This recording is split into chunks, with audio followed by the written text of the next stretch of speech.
হঠাৎ করে আজকে বিয়েটা হয়ে গেল। আজকে যে আমার বিয়ে হবে আমি নিজেও জানি না কি থেকে কি হয়ে গেল। সবচেয়ে অদ্ভুত ব্যাপারটা হলো যার সাথে আমার বিয়েটা হয়েছে সে আর কেউ নয়, আমার চাচাতো বোন। আমার আপন চাচাতো বোনের সাথে বিয়েটা হয়েছে, যাকে আজকে সকালেও আমি আপু বলে ডেকেছি। সে এখন আমার বউ, আর এখন দাঁড়িয়ে আছি বাসার ছাদের উপর। আর আপু মানে আমার বউ বাসর ঘরে অপেক্ষা করছেন আমার জন্য। কিন্তু আপনারা কিছু বুঝতেছেন না তো? চলেন আপনাদের পুরো বিষয়টি বুঝিয়ে বলি কেমনে কি হয়েছে। আজ থেকে 2 সপ্তাহ আগে আমার চাচাতো বোন মানে তানিশার বিয়ে ঠিক হয়। আমরা সবাই ছেলেটাকে দেখি, সবার খুব পছন্দ হয়, তানিশাও খুব পছন্দ হয়। আর বিয়ের তারিখ ঠিক হয় আজকে। আর ছেলেটা খুব ভালো আর সুন্দর, বলা যায় সব দিক দিয়ে পারফেক্ট। কিন্তু কথাই বলে না, সবার কপালে আর সুখ থাকে না। তাই না হয়তো তানিশার কপালে ও এই সুখটা নাই। ও হ্যাঁ, আপনাদের আসল বিষয়টা বলি। আজ সকালে কিছু টুকটাক কাজ করছিলাম, চাচাতো বোন বলে কথা। তাছাড়া আপু আমার বড়। আমি অনেক মজা করছিলাম আর কাজ করেছিলাম, কিন্তু হঠাৎ আমার ফোনে আননোন নাম্বার থেকে ফোন আসে। আমি ফোনটা রিসিভ করে বলি, হ্যালো, কে বলছেন? আমি তানভীরের ছোট ভাই বলছি। রনি। তোমাদের আসতে আর কত সময় লাগবে? তানভীর ভাই হলো তানিশা অপুর হবু বর, আর রনি ওনার ছোট ভাই। আমাদের আর কখনো যাওয়া হবে না। আরে রনি, কান্না করছো কেন? কি হয়েছে তোমাদের? রাহি ভাই, আপনাকে কিভাবে কথাটা বলবো আমি নিজেও বুঝতে পারছি না। আরে কি হয়েছে সেটা তো আগে বলো। আর এইভাবেই বা কান্না করছো কেন আজকে এত সুন্দর একটা দিনে? ভাই, তানিশা আপুর কপালে হয়তো তানভীর ভাই নাই। কান্না করতে করতে বলতেছে মানে? তুমি কি বলতে চাচ্ছ একটু বুঝিয়ে বলো প্লিজ। তানভীর ভাই আর তানভীর ভাইয়ার কি হয়েছে বলো প্লিজ। ভাইয়া আর এই পৃথিবীতে নেই। কি কি বলছো তুমি এসব রনি? ভাইয়ের অ্যাক্সিডেন্ট হয়েছে। কি বলছো এসব? আমি ঠিকই বলছি। কি করে হলো এসব? আমরা সবাই মিলে আনন্দ করে আসছিলাম, হঠাৎ করে আমাদের গাড়ি ব্রেক ফেল করে, কিন্তু গাড়ি কন্ট্রোল করতে পারেনি, তাই গাছের সাথে গিয়ে ধাক্কা লাগে। তারপর আমার কিছু মনে নেই। তারপর কি হলো রনি, বলো প্লিজ। আমার যখন জ্ঞান ফিরে তখন দেখি আমি হাসপাতালে। তানভীর ভাইয়ের কি হলো রনি? জ্ঞান ফেরার পরে শুনতে পেলাম ভাইয়ার মাথায় অনেক জোরে আঘাত লাগে, ফলে ভাইয়া নাকি ওখানেই মারা যায়। বলেই রনি কান্না করতে থাকে। আমি রনির কান্না সহ্য করতে পারছি না, তাই আমি রনিকে বললাম, রনি আমি আসছি। তোমরা কোন হসপিটালে আছো? সিলেট ওসমানী মেডিকেল হাসপাতালে। ওকে, আমি আসতেছি। বলেই ফোনটা কেটে দিলাম। যখন আমি হাসপাতালের উদ্দেশ্যে বের হব তখন চাচা বলল, কোথায় যাস এই সময় রাহি? আমি এসে তোমাদের সব বলছি। এইদিকে বিয়ে বাড়িতে সবাই চিন্তিত হয়ে পড়েছে, বর এখনো আসতেছে না কেন। চাচাকে আর কিছু বলতে না দিয়ে আমি বাইক নিয়ে চলে আসলাম সিলেট উসমানী মেডিকেল হাসপাতালে। তারপর রনির কেবিনের দিকে হাঁটতে লাগলাম। কেবিনে গিয়ে রনিকে বললাম, কেমন আছো রনি, তুমি ঠিক আছো তো? ভালো না ভাই। কাঁদিস না ভাই। কান্না ছাড়া আর কিছু নেই আমাদের ভাই। শান্ত হও রনি। তোমার আম্মু আব্বু কোথায়? ভাইয়ের লাশের কাছে, পাশের কেবিনে। রনির কান্না দেখে আমার চোখে পানি চলে আসছে। তারপর কিছুক্ষণ কান্না করলাম। তারপর ভাবলাম আমিও যদি কান্না করতে থাকি এদিকে রনি কান্না করা থামাবে না। তাই আমি রনিকে সান্ত্বনা দিয়ে তানভীর ভাইয়ের লাশের কাছে আসলাম। এসে দেখি সবাই কান্না করতেছে। দেখি সবার কান্না দেখে আমি আর শান্ত থাকতে পারলাম না। আমি কাঁদতে লাগলাম। কাঁদতে কাঁদতে বললাম, আন্টি প্লিজ কান্না করবেন না। আর আঙ্কেল আপনি অন্তত কান্না করা থামান। সবাই একসাথে এভাবে কান্না করতে থাকলে তানভীর ভাইয়ের আত্মা অনেক কষ্ট পাবে। কিভাবে কান্না থামায় বলো বাবা, আমাদের তো সব শেষ হয়ে গেল। আঙ্কেল আপনি এভাবে কাঁদতে থাকলে সবাইকে সান্ত্বনা কে দিবে? কিভাবে শান্ত থাকি? তানভীর যে আমার বড় ছেলে, তাকে নিয়ে কত স্বপ্ন বাবা। আপনারা এভাবে কান্না করলে কি আর তানভীর ভাই ফিরে আসবে? বলেন প্লিজ, সবাই কান্না থামান। এই কথা বলার পর দেখি সবাই কান্না করা থামিয়ে দিল। আমি আবার বললাম, আমার মনে হয় এখানে এভাবে কান্না না করে তানভীর ভাইয়ের দাফন সম্পন্ন করা উচিত। তখন পিছন থেকে রনি বলল, হ্যাঁ, ভাইকে কবরের কাজ সম্পন্ন করা উচিত। তখন আঙ্কেল বলল, চলো সবাই। আঙ্কেল আমি কি আপনাদের সাথে যেতে পারি? চলো বাবা। তারপর তানভীর ভাইয়াকে বাড়িতে নিয়ে গিয়ে দাফন করার ব্যবস্থা করা হলো। জানাজার নামাজ আদায় করে সবার কাছ থেকে বিদায় নিয়ে বাড়ির উদ্দেশ্যে রওনা দিলাম। ফোন হাতে নিয়ে দেখি চাচা অনেকবার ফোন করেছেন, তাই তাড়াতাড়ি করে বাইক নিয়ে চলে আসলাম। বাড়ি পৌঁছাতে দুপুর পেরিয়ে গেল। বাসার ভিতরে ঢুকতে চাচা বলল, এতক্ষণ কইছিলি তুই?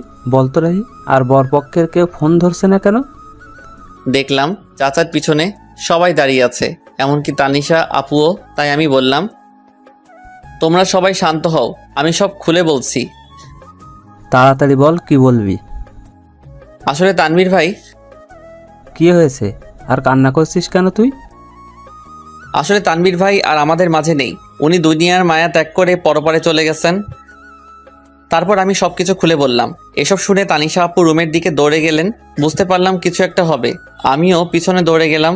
যেই ভাবা সেই কাজ, যা ভাবছিলাম তাই হলো।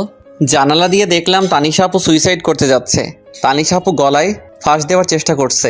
এখন কি করব বুঝতে পারছিলাম না। সবাই দরজার ধাক্কাধাক্কি করতেছে। এখন কিছু একটা তাড়াতাড়ি করতে হবে, যেভাবে হোক দরজা ভাঙতে হবে। দরজার পাশে গিয়ে সবাইকে বললাম জোরে জোরে লাথি মারার জন্য। আমার কথায় সবাই দরজায় লাথি মারতে থাকে। 5-6টা মারার পর দরজা ভাঙতে সক্ষম হলাম। ভিতরে গিয়ে আপুকে নামিয়ে দিয়ে ঠাস করে গালে বসিয়ে দিলাম।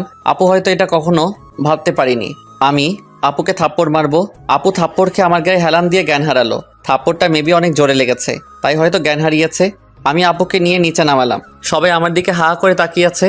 তারপর আপুর জ্ঞান ফেরার জন্য অনেক চেষ্টা করলাম। আম্মুকে বললাম একটু পানি নিয়ে আসো। আম্মু পানি এনে আপুর চোখে দিলেন। সাথে সাথে আপুর জ্ঞান ফিরে। তখন আমি বললাম, এটা কি আপু, নিজের জীবন এভাবে নষ্ট করে দিতে গেলি? তো কি করব বল? কি নিয়ে বাঁচবো আমি? আমার সব আশাই তো শেষ। তাই বলে কি সুইসাইড করতে যাবি? তো আমার কি বা করার ছিল বল? আমরা আবার তোমার জন্য পাত্র খুঁজবো। আমাকে কে বিয়ে করবে শুনি? যে মেয়ের হবু বর রাস্তায় আসার আগেই মারা যায়, সেই মেয়েকে কে বিয়ে করবে তুই বল? আমি কিছুই জানি না বলে ওখান থেকে চলে আসলাম। এখানে আর বেশিক্ষণ থাকলে হয়তো আমিও কেঁদে দিতাম, তাই সেখান থেকে ছাদে চলে আসলাম। ছাদের এক কোণে দাঁড়িয়ে রইলাম। আপুর জন্য অনেক কষ্ট হচ্ছে। আমার চোখের কোণায় হাত দিয়ে দেখলাম পানি চলে এসেছে। ছাদে অনেক সময় দাঁড়িয়ে আপুর কথা ভাবতে লাগলাম। হঠাৎ কাঁধে কারো হাতে স্পর্শ অনুভব করলাম। পিছনে ফিরে দেখি আব্বু। আব্বু কিছু বলবা? বলবো। বলো, কি বলবা? তুই আগে আমাকে কথা দে, আমি যা বলবো আমার সে কথাগুলো তুই রাখবি। রাখবো, বলো। আমি বলি কি, তুই তানিশাকে বিয়ে করে নে। কি বলো আব্বু, এটা কিভাবে সম্ভব? তানিশা আমার আপু হয়, তার উপর আমার বড়। আমি জানি তানিশার যদি কিছু হয়ে যায়। আমি জানি না, আমি পারবো না। কিন্তু তুই ভেবে দেখতে পারিস, তোর জন্য হয়তো সে বেঁচে থাকতে পারবে। ঠিক আছে, ভেবে দেখব। সেখান থেকে আব্বু চলে গেল। আমিও ওখানে দাঁড়িয়ে আছি। কিছুক্ষণ পর চাচু আমাকে বলল, রাহি, আমি একটা কথা বলি। পিছন থেকে কাঁধে হাত দিয়ে বললেন, চাচা বলেন। তুই আমার মাথায় হাত দিয়ে বল, আমার কথা রাখবি। কিন্তু চাচা। কোনো কিন্তু নয়, তুই আমার মাথায় হাত দিয়ে বল, আমার কথা রাখবি। আচ্ছা বলো, তুমি যা বলবে আমি শুনবো। তুই আমার মেয়েকে বিয়ে কর বাবা, আমার মেয়েটার জীবন বাঁচা। কান্না করতে করতে বললেন চাচা। কিন্তু চাচা, তানিশা আপু লাগে, তার উপর আমার বড় হয়। কোনো কিন্তু নয়, আর তানিশা তোর মাত্র 2 বছরে বড়। প্লিজ বাবা, তুই আমার মেয়েকে বিয়ে করে ওর জীবনটা বাঁচা। বল বাবা, বিয়ে করবি? কাঁদতে শুরু করলেন চাচা। ঠিক আছে চাচা, আমি বিয়েতে রাজি আছি। আর এইভাবেই আমার আর তানিশা আপুর বিয়েটা সম্পন্ন হলো। এতক্ষণ যা বললাম সব বিয়ের আগের ঘটনা। দেখছেন কখন থেকে আপনাদের সাথে বক বক করেই যাচ্ছি। আপনাদের আমার পরিচয়টাই দেওয়া হলো না। আমার নাম ফয়সাল আহমেদ রাহি। বাবা মায়ের একমাত্র ছেলে, আর আমার ছোট একটা দুষ্টু মিষ্টির বোন আছে। আর মনে হয় আপনাদের কিছু বলার দরকার নেই, কারণ গল্প বললে সব জানতে পারবেন। এখন আর বক বক না করে গল্প ফিরা যাক। কি বলেন আপনারা? আমি ছাদে দাঁড়িয়ে এগুলো ভাবছিলাম। কখন যে চোখে পানি চলে এসেছে নিজেও জানি না। চোখ মুছতেছি, তখন কেউ কাঁধে হাত রাখলো। পিছন তাকিয়ে দেখি আব্বু। আব্বু এই সময় এখানে? এখনো ঘুমাওনি কেন? পৃথিবীর একমাত্র খারাপ বাবা হয়তো আমি। নিজের ভাইয়ের মেয়ের জন্য নিজের ছেলের কুরবানি দিলাম। আমি চুপ। তোর সাথে আমি আর ভাই অনেক বড় অন্যায় করে ফেলেছি। এ সময় তোর ঘুরে বেড়ানোর কাজ, বন্ধুদের সাথে সময় কাটানো, পড়াশোনা করার সময়, সেখানে আমরা তোর উপর অনেক বড় একটা দায়িত্ব দিয়ে ফেলেছি। তোর অমত থাকা সত্ত্বেও আমরা তানিশের সাথে তোর বিয়ে দিয়েছি। আমাদের মাফ করে দিস বাবা। কী সব আবল তাবল বলছো আব্বু? তোমার ভালো মনে করছো তাই বিয়ে দিয়েছো, এতে কষ্ট পাবার কি আছে? মেয়েটা কিছু একটা করে ফেলতে পারে, তাই তোর সাথে বিয়ে দিয়েছি। রাগ করিস না বাবা, অনেক রাত হয়েছে, ঘরে যা। বাবা, মেয়েটা একা বসে আছে। আমি আর কিছু না বলে নিচে চলে আসলাম। আমার রুমে দরজা খুলে দেখে আপু কান্না করছে। আমার এখন ঠিক কী করা উচিত বুঝতে পারছি না। আমি কাঠের পাশে গিয়ে দাঁড়িয়ে রইলাম। রাহি, হুম তোর সাথে আমার কিছু কথা আছে। বলো, কি বলবা? আমি জানি তুই খুব ভালো একটা ছেলে, তোর মতন স্বামী পাওয়া ভাগ্যের ব্যাপার, কিন্তু আমি তোকে স্বামী হিসেবে মানতে পারবো না। অবাক হয়ে তাকিয়ে রইলাম অপুর দিকে। তুই জানিস তুই আমার ছোট ভাই, হোক তুই আমার চাচাতো ভাই, কিন্তু আমি তোকে স্বামী হিসেবে মানতে পারবো না। কিছু বললাম না। আমার মনে হয় তুই আমাকে বউ হিসেবে মানিস না। চুপ। তুই আমাকে প্রশ্ন করতে পারিস, আমি যদি স্বামী হিসেবে মানতে না পারি তাহলে বিয়ে করলাম কেন? হ্যাঁ, এটার জবাব দিয়ে দিচ্ছি। তোর সাথে বিয়ে না হলে হয়তো অন্য কারোর সাথে আমার বিয়েটা হতো, কিন্তু সে আমার মনের কষ্টটা বুঝতে পারতো না। আমার মনের অবস্থা শুধু তুই বুঝবি, অন্য কেউ না। আমি এখনো চুপচাপ দাঁড়িয়ে সব শুনছি। জানিস রাহি, আমি পৃথিবীর একমাত্র হতভাগা মেয়ে, সুখ কাছে পেয়েও হারালাম। তুই আমাকে মাফ করে দিস, তোর জীবনটা আমি নষ্ট করে দিলাম। জানিস, আমারও খুব ইচ্ছা ছিল সুন্দর একটা মেয়ে দেখে তোর বিয়ে দিব, আর তোর বিয়েতে অনেক আনন্দ করব, কিন্তু তার হলো না। তুই আমাকে মাফ করে দিস, আমি তোকে স্বামী হিসেবে মানতে পারছি না।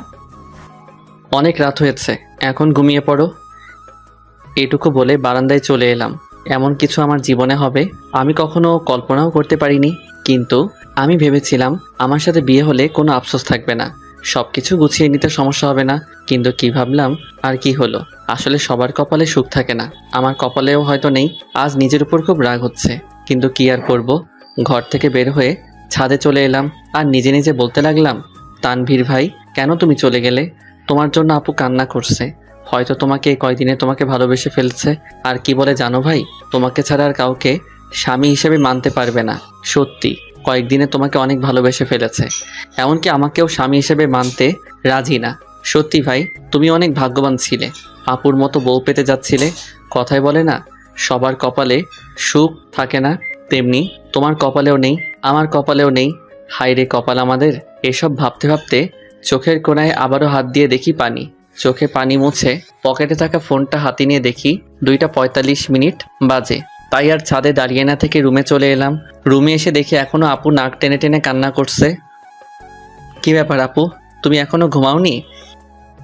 কোথায় গিয়েছিলি? একটু ছাদে গিয়েছিলাম, রাত অনেক হয়েছে, ঘুমিয়ে পড়ো। তুই কোথায় ঘুমাবি? সেটা আপনার না জানলেও চলবে, তুমি উপরে ঘুমিয়ে পড়ো, আমি ফ্লোরে শুয়ে পড়ছি। তারপর আর কিছু না বলে নিচে চাদর বিছিয়ে ঘুমিয়ে পড়লাম। মাঝরাতে হঠাৎ কারো কান্নার শব্দে ঘুমটা ভেঙে গেল। তাকিয়ে দেখি আপু এখনও কান্না করছে। আর আমি বললাম, হ্যাঁ আপু, তোমার সমস্যাটা কি? এখন কি ঘুমাতে দিবেন না? যা হবার তা তো হয়ে গেছে। ঠিক আছে, তুই ঘুমা। আমি আবারও ঘুমিয়ে পড়লাম। হঠাৎ সকালে কারো কান্নাকাটি আর চেঁচামেচিতে ঘুম ভেঙে গেল। বের হয়ে দেখলাম তানিশা, আম্মু, আব্বু, আমার ছোট বোন রিয়া ও কান্না করছে। আমি গিয়ে বললাম, আব্বু কি হয়েছে? চুপ। আম্মু কি হয়েছে, এভাবে কান্না করছো কেন? চুপ। আপু তুমি অন্তত বলো কি হয়েছে। আসলে দোকানটা কি হয়েছে বলো না। দোকানটাতে আগুন লেগে গেছে, আর পুরো দোকান পুড়ে গেছে। কি বলছো এসব? বাবা ঠিক বলেছে। সবার কথা শোনার পর যেন আমার মাথায় আকাশ ভেঙে পড়ল। আমি এখন কি করব কিছু বুঝতে পারছিলাম না। তারপর নিজেকে ঠিক রেখে সবাইকে সান্ত্বনা দিতে লাগলাম। এভাবে কয়েকটা দিন কেটে গেল। তারপর শুরু হলো সংসারে অশান্তি। বাবা বড় মানুষ, ঠিকমতো কাজ করতে পারে না, তাই আর সংসারের কষ্ট দেখতে না পেরে সংসারে হাল ধরতে হলো আমাকে। কি করব কিছুই বুঝতে পারছিলাম না। তাই আমার ফ্রেন্ড আফিকুলকে ফোন দিলাম।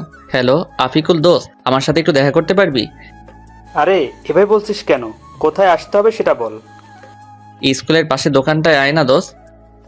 ঠিক আছে, আমি আসতেছি। ঠিক আছে আয়। বলেই ফোনটা কেটে দিলাম আর রেডি হয়ে স্কুলের পাশের দোকানে চলে গেলাম। একটু পরে আফিকুলও চলে এলো। বল দোস্ত, কি বলবি? আসলে দোস্ত, আমার একটা হেল্প লাগবে।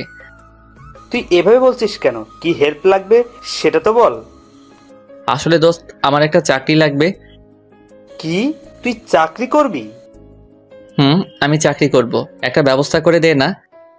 ব্যবস্থা করব, কিন্তু তুই আমাকে হাসালি। তোর বাবার দোকান থাকতে তুই চাকরি করবি কেন? তাহলে তোকে সব খুলে বলি কেন চাকরি করব। বল। আমি আফিকুলকে সব শুরু থেকে শেষ পর্যন্ত বললাম। আমাদের দোকানে আগুন লেগে পুড়ে ছাই হয়ে গেছে রে, তাই আমি চাকরি খুঁজছি। আরে কান্না করিস না দোস্ত, আমি সব ব্যবস্থা করছি। দোস্ত। ঠিক আছে, সন্ধ্যা হয়ে গেছে, তুই বাড়ি যা, আমি সব ব্যবস্থা করছি। ঠিক আছে, আমি যাচ্ছি, তুইও যা। বলেই আমি আফিকুলকে বিদায় দিয়ে বাড়ি চলে আসলাম। বাড়ি এসে দেখি আম্মু এখনো মাথায় হাত দিয়ে বসে এখনো কান্না করছে। আম্মু, কান্না করো না, কান্না করে আর কি হবে, সব তো শেষ। বাবা জানি, কিন্তু কান্না ছাড়া আর কি করব বল। আর কাঁদতে হবে না, আমি কিছু একটা ব্যবস্থা করছি। কি করবি তুই? পরে বলবো, এখন প্লিজ তুমি কান্না করো না। ঠিক আছে। আম্মুকে সান্ত্বনা দিয়ে রুমে চলে এলাম। এসে দেখি তানিশা আপুও কান্না করছে। তাই আমি বললাম, তুমি কান্না করছো কেন? আমার জন্য তো সব হচ্ছে। তোমার জন্য আমার কি হলো? তোদের এখানে আসার সাথে সাথেই ক্ষতি হয়ে গেল। আমার মনে হয় এতে আপনার কোনো দোষ নেই, এটা আমার কপালের দোষ। এটা তোর কপালের দোষ না, এটা আমার কপালের দোষ। তোমার কপালের দোষ কেমন করে হলো? হ্যাঁ, আমার কপাল খারাপ, কারণ যে মেয়ের বিয়ের দিনে বর মারা যায়, শ্বশুর বাড়ি আসতে না আসতেই ক্ষতি হয়ে যায়, তার কপালের দোষ না তো কার কপালের দোষ? কি বলছেন? আপনার শ্বশুরবাড়ি? হ্যাঁ, আমার শ্বশুর বাড়ি তো। কেমন করে হলো তোমার শ্বশুরবাড়ি? কারণ তোর সাথে আমার বিয়ে হয়েছে, তাই এটা আমার শ্বশুর বাড়ি। কি, তোমার সাথে আমার বিয়ে হয়েছে? হুম। কি, ওটা বিয়ে? আমার তো মনে হয় না। হয় না কেন? আমি তোমাকে বউ হিসেবে মানি না, আর তুমিও আমাকে স্বামী হিসেবে মানো না। কথা বলতে বলতে হঠাৎ আফিকুলের ফোন এসেছে। আফিকুল, বল। খুশির খবর আছে বন্ধু। কি খুশির খবর? দোকানে আয় বলছি। ঠিক আছে, আমি আসছি, তুই একটু অপেক্ষা কর। আমি বের হতে হতে তানিশা আপুকে বললাম, আমি আসি, তোমার সাথে পরে কথা বলবো। কোথায় যাবি এখন? এসে সব বলছি তোমাকে। আমি আর কথা না বলে চলে আসলাম স্কুলে পাশের দোকানে। এসে দেখি আফিকুল আমার জন্য অপেক্ষা করছে। বল দোস্ত, কি খুশির খবর? আমি তো চাকরির ব্যবস্থা করে ফেলেছি দোস্ত। কি, তুই আমার চাকরির ব্যবস্থা করে ফেলেছিস? দোস্ত, তোর জন্য এটুকু করতে পারবো না বল? আমি অনেক খুশি রে, খুব বড় একটা উপকার করেছিস। এখন বল, কি খাবি? কি, তুই আমাকে ঘুষ দিতে চাচ্ছিস? আরে না, তোকে আজকে খুশি হয়ে খাওয়াবো। আরে লাগবে না। প্লিজ দোস্ত, না করিস না। আচ্ছা ঠিক আছে, শুধু চা খাবো। রহিম চাচা, 2টা চা আর বিস্কুট দেন তো। ওকে, দিতেছি বাবা। কিছুক্ষণ ওর সাথে আড্ডা দিলাম, তারপর বাড়ি চলে এলাম। বাড়ি এসে সোজা আমার রুমে চলে এলাম। রুমে গিয়ে তানিশা আপুকে জড়িয়ে ধরে কান্না করে দিলাম। কি রে, এইভাবে জড়িয়ে ধরে কান্না করছিস কেন? কি হয়েছে? জানেন, আমার চাকরিটা হয়েছে। কি, চাকরি হয়েছে? চাকরি হয়েছে। এখন বলেন কি খাবেন? আইসক্রিম খাওয়াবে? আমি আইসক্রিম খাবো। কিন্তু এই সময় আইসক্রিম কোথায় পাবো? লাগবে না, যা। আরে রাগ করছো কেন? আমি আনছি ওকে। ঠিক আছে। দোকানে গিয়ে আমি আইসক্রিম নিয়ে এলাম। এই নেন আপনার আইসক্রিম। দে তাড়াতাড়ি। আপু আইসক্রিমটা হাতে নিয়ে বাচ্চাদের মতো খেতে শুরু করলো, আর আমি আপুর দিকে অবাক হয়ে তাকিয়ে রইলাম। কি আজব কাণ্ড, এত বড় একটা মেয়ে হয়ে বাচ্চাদের মতো আইসক্রিম খাচ্ছেন, আর আমি তাকিয়ে এসব দেখছি। ঠিক তখনই, কি রে, কি দেখছিস? তোমার খাওয়া দেখছি। এত দেখতে হবে না। কেন? তুই খাবি? খেলে নিতে পারিস। না না, লাগবে না, আমি বাচ্চাদের মতো আইসক্রিম খাই না। ওকে, তুই না খেলেও চলবে। তুমি খাও। ঠিক আছে, একটা কথা বলি রাহি। বলো। তুই চাকরিতে জয়েন করবি কবে? 1 মাসের মতো লাগবে। কথা বলতে বলতে হঠাৎ আম্মুর ডাক পড়ল। রাহি, তানিশা, তোরা খেতে আয় তাড়াতাড়ি। ঠিক আছে আম্মু, আমার আসছি। তাড়াতাড়ি আয়। চলেন, আম্মু ডাকছে। চল। দুজন একসাথে খাবার টেবিলে বসলাম। আম্মু খাবার বেড়ে দিল। আম্মু, তুমিও খাও। আম্মু, তুমিও বসো, একসাথে খাবো। তানিশা আপু বলল। খাচ্ছি। চুটকি, তুইও খা। খাচ্ছি তো। সবার সাথে খাবার খেয়ে আমি রুমে চলে এলাম। এসে একটু শুয়েছিলাম, তখনই আপু রুমে এলো। আপুকে দেখে আমি তাড়াতাড়ি করে নিচে বিছানা করে নিলাম, তারপর শুয়ে পড়লাম। আপুও বিছানায় শুয়ে পড়ল। কি আজব মেয়ে রে বাবা, স্বামীকে নিচে রেখে তিনি উপরে আরামে ঘুমাচ্ছে। ওই যে সবার কপালে সুখ থাকে না, তেমনি আমার কপালেও বউয়ের সুখ নেই। তাই আর কিছু না ভেবেই ঘুমিয়ে পড়লাম। সকালে ঘুম ভাঙলো আম্মুর ডাকে। রাহি বাবা, তাড়াতাড়ি ওঠ, আর ঘুমাতে হবে না। কেন আম্মু? আজকে তানিশাকে নিয়ে যাবি না? কোথায় যাব? কেন, তুই জানিস না? না তো। তানিশা মা তোকে কিছু বলেনি? না, আমাকে তো কিছু বলেনি। তানিশা মা, তুমি রাহিকে কিছু বলনি? না আম্মু, ভুলে গিয়েছিলাম। ঠিক আছে, তাহলে ওকে বলে নিচে আসো। ঠিক আছে আম্মু, আমরা আসছি। ওকে। ওই, আজকে আমাদের বাড়ি নিয়ে যাবি? আমি কেন নিয়ে যাব? তুমি একা যাও, আমি যেতে পারবো না। না, তুই আমার সাথে যেতে হবে। না, আমি পারবো না। কি, তুই যাবি না? যাব তো। আমি বুঝি না এ কেমন মেয়ে, আমাকে স্বামী হিসেবে মানে না, আবার সবসময় অধিকার ফলাতে আসে।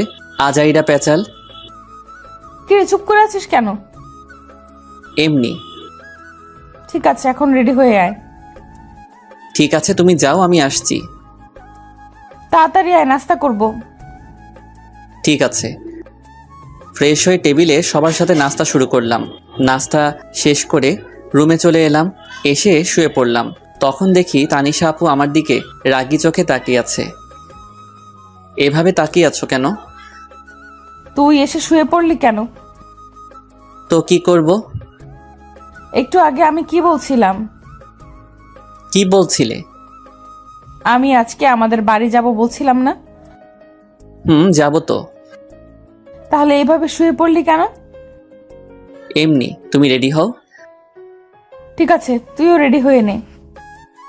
কথা বলতে বলতে হঠাৎ শুনতে পেলাম আমার চাচা চাচি মানে শ্বশুর শাশুড়ি আমাদেরকে নিতে এসেছেন।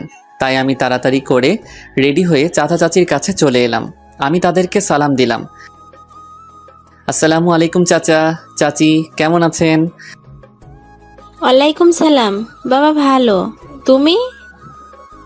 আলহামদুলিল্লাহ চাচি, আপনি? আলহামদুলিল্লাহ ভালো, কিন্তু তুমি আমাকে চাচি না, আম্মু ডাকবা। তুমি আমার ছেলের মতো। ঠিক আছে আম্মু, বলবো। মনে যেন থাকে। ঠিক আছে, আমি একটু আসছি আম্মু। ঠিক আছে বাবা, যাও। এরপর এখানে থেকে রুমে চলে এলাম। এসে তো আমি অবাক। আমি কোনো রকম হাসি আটকে রেখে বললাম, তুমি এটা কি পরেছো? কেন, শাড়ি পরেছি। হাসতেছিস কেন? তোমার এটা শাড়ি পরা হয়েছে নাকি? হয়নি। একদম হয়নি। একদম এভাবে হাসবি না, আমি শাড়ি পরতে পারি না। আচ্ছা ঠিক আছে, আমি পরিয়ে দেই। তুই পারলে পরিয়ে দে। দিচ্ছি। আমি আপুকে শাড়ি পরিয়ে দেওয়া শুরু করলাম। শাড়ি পরিয়ে দিতে দিতে শাড়ি যখন আপুর পেটে গুজে দিব, তখন দেখি আপু চোখ বুজে শরীর বেঁকিয়ে কাঁপতে শুরু করছেন। তাই তাড়াতাড়ি করে শাড়ি পরিয়ে দিলাম। শাড়ি পরিয়ে দিয়ে বললাম, আচ্ছা এবার চোখটা খুলুন। আর এইভাবে কাঁপছেন কেন? না মানে এমনি। বলি লজ্জা পেয়ে তাড়াতাড়ি করে রুম ত্যাগ করলো। আর আমি বিছানায় শুয়ে হাসতে লাগলাম। কিছুক্ষণ পর দেখি আপু আবার আসছে। একটা কথা বলি। বলেন। বাইরের কেউ যেন বুঝতে না পারে তুই আমাকে বউ হিসেবে মানিস না, আর আমি স্বামী হিসেবে মানি না। ঠিক আছে, কেউ বুঝতে পারবে না। এবার চল, আম্মু ডাকছে।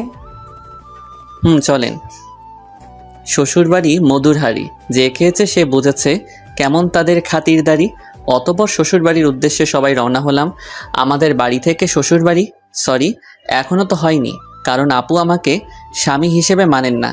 যাই হোক, চাচাদের বাড়ি যেতে ৪৫ মিনিটের মতো লাগে। এসব ভাবতে ভাবতে কখন যে শ্বশুরবাড়ি পৌঁছে গেলাম, মানে চাচাদের বাড়ি। বারবার শুধু শ্বশুরবাড়ি মনে হয়। গাড়ি থেকে নামতে যাব, তখন দেখি অনেকগুলো মেয়ে এসে দুলাভাই বলে চিল্লাচিল্লি করছে। নামার সাথে সাথেই আমাকে ঘিরে ধরলো। তখন একটা বলে উঠল, তানিশার জামাই তো অনেক কিউট, আমি তো দেখেই প্রেমে পড়ে গেছি। সবার প্রশংসা শুনে খুবই ভালো লাগছিল। তখনই হুট করে আপু আমার হাত শক্ত করে ধরেছে। দেখ দোস্ত, আমাদের তানিশা 2 দিনে জামাই পাগল হয়ে গেছে।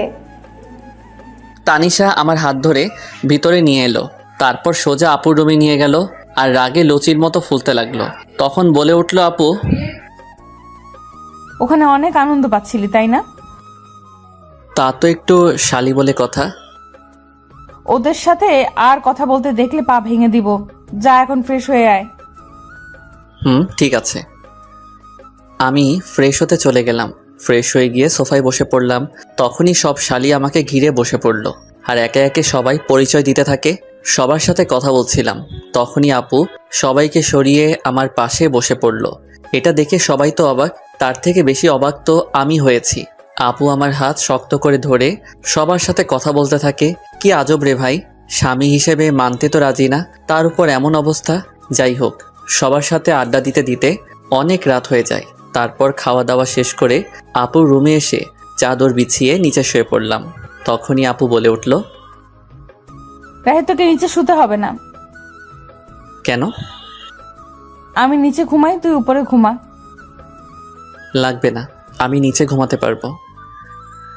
তোকে যা বলছি তাই কর, বেশি কথা বলিস কেন? আচ্ছা ঠিক আছে।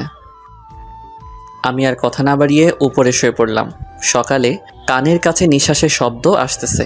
চোখ খুলে তো আমি অবাক, কত সুন্দর করে আপু আমাকে জড়িয়ে ধরেছে আর আমার ঠোঁটের একেবারে কাছে আপুর ঠোঁট। এসব দেখে আমি আর নিজেকে কন্ট্রোল করতে পারছিলাম না, তাই আপুর ঠোঁট আমার ঠোঁট এক করে দিলাম। কিছুক্ষণ পর আপু চমকে ওঠে। তারপর আপু আমাকে ছাড়িয়ে নিয়ে বলল, সরি, আসলে রাতে বৃষ্টির সময় ভয় করছিল, তাই এসে শুয়েছিলাম। একথা বলে আপু লজ্জা পেয়ে ফ্রেশ হতে চলে গেল। আর আমি ভাবতে লাগলাম, কি মেয়েকে আল্লাহ আমার কপালে দিয়েছে। তখনই আপু বাথরুমে থেকে ফ্রেশ হয়ে বের হয়েছে। আমি শুয়ে দেখছি আপু ফ্রেশ হয়ে ড্রেসিং টেবিলের সামনে চুল ঠিক করছে। আমি শুধু আপুকে দেখছি। আসলে যত দেখছি ততই আপুর প্রতি কেমন একটা ফিলিংস হচ্ছে। আপুর প্রতি ফিলিংস হচ্ছে হোক, আপু আমাকে স্বামী না মানা লোক। আসলে আপুকে এই মুহূর্তে যেই ছেলে দেখতো পুরাই পাগল হয়ে যেত, এত সুন্দর লাগছে আপুকে। ঠিক তখনই আপু আমার দিকে এগিয়ে আসছে আর আমি ঘুমের ভান ধরে শুয়ে আছি। কি আর কত ঘুমাবি, ওঠ। চুপ করে রইলাম। কিরে, শুনতে পাচ্ছিস না? কি বলো? ফ্রেশ হয়ে আয়, নাস্তা করতে হবে, যা। যাচ্ছি, তুমি যাও। আমি বসে আছি, তুই ফ্রেশ হয়ে আয়। ফ্রেশ হয়ে এসে দেখি আপু এখনো বসে আছে। তখন আমি বললাম, চলেন। চল। রুমে থেকে বের হব, তখনই আপু আমাকে শক্ত করে হাত চেপে ধরে নিয়ে গেল। আমি কিছু বুঝলাম না। এসব দেখে সবাই আমাদের দিকে হা করে তাকিয়ে আছে, মনে হয় আমরা এলিয়েন। সবার কাছে যেতেই দেখি সবাই মুচকি মুচকি হাসছে। এসব দেখে আমার খুব লজ্জা লাগতে শুরু করলো আর নিজেকে জোকার মনে হচ্ছে, কিন্তু কি আর করার। মাথা নিচু করে টেবিলে বসে পড়লাম। তারপর শুরু হলো জামাই আদর। জীবনে প্রথম জামাই আদর পাচ্ছি। সবাই ওঠার পর ওঠা খাওয়াচ্ছে আর আমি বলির পাঠার মতো খেয়ে যাচ্ছি। কোনো রকম জামাই আদর খেয়ে রুমে চলে এলাম। এসে শুয়ে পড়লাম। শরীর আর নড়াতে পারছি না। আপনাদের একটা কথা বলি, সবাই বিয়ের পর শ্বশুর বাড়ি যদি যান তাহলে তার 1 মাস আগে থেকে খাওয়া দাওয়া বন্ধ করে যাবেন, তা না হলে আমার মতো অবস্থা হবে। এবার বলতে পারেন, যদি 1 মাস আগে থেকে খাওয়া দাওয়া বন্ধ করে দেই তাহলে আমরা তো মরে যাব। এইটার উত্তর খুব সোজা। খিদা যখন লাগবে তখন অল্প খেয়ে নেবেন। এবার প্রশ্ন আসতে পারে, তাহলে আমার বিয়ে আমি খাবো না? উত্তর খুব সোজা, না খেয়ে রোজা রাখবেন। যাই হোক, সাবধানে শ্বশুরবাড়ি যাবেন। তখন আপু রুমে আসলো, এসে আমাকে বলতে লাগলো, কিরে জামাই আদর কেমন হলো? হার জামাই আদর, তুমি আমাকে স্বামী হিসেবে মানো না, তাহলে এটা জামাই আদর কিভাবে হলো? বেশি কথা বলিস কেন? কোথায় বেশি কথা বললাম? কথা শেষ না হতেই আপু চলে গেল। তখন রুমে শালিকাদের আগমন। দুলাভাই কি করেন? ওই তো দেখতে পাচ্ছ কি করছি। দেখছি। আচ্ছা দুলাভাই, আপনি নাকি গল্প লিখেন? কে বলছে? দেখলাম, এবার একটা গল্প শোনাতে হবে। বলেই সবাই চিল্লাচিল্লি শুরু করলো। কি আর করার, এখন তো শোনাতে হবে। আচ্ছা, তোমাদের একটা কবিতা শোনাই। বলেন। কবিতার নাম শালা আমি তো অবাক। নিশি রাতে জেগে দেখি গাছের ডালে কাক, শালা আমি তো অবাক। চোর ঢুকেছে ঘরের ভেতর, দরজা ছিল ফাঁক, শালা আমি তো অবাক। মোবাইল নিল, টিভি নিল, রিমোট না হয় থাক, শালা আমি তো অবাক। পাচ্ছে যা নিচ্ছে ভরে, দুই হাতেরই মুঠোয় করে, চোরটা তো আচ্ছা খারাপ, শালা আমি তো অবাক। সব মালামাল বস্তা ভরে চোর পালালো চুরি করে, যাকটা চলে যাক, শালা আমি তো অবাক। মধ্যরাতে অন্ধকারে কুত্তা ডাকে জোরে জোরে, শিয়ালরা দেয় হাক, শালা আমি তো অবাক। ভয়ে শরীর শিউরে ওঠে, না জানি আজ কী যে ঘটে, আবার ডাকে কাক, শালা আমি তো অবাক। হয়নি রাতে তেমন কিছু, কোনো ভূতি নেয়নি পিছু, বেঁচে গেছি যাক, শালা আমি তো অবাক। সকালে দেখি পুরো পাড়া চিল্লাচিল্লি করছে তারা, চোরটা নাকি পড়ছে ধরা, চোরের মাথায় টাক, শালা এবার তো আমি পুরাই অবাক।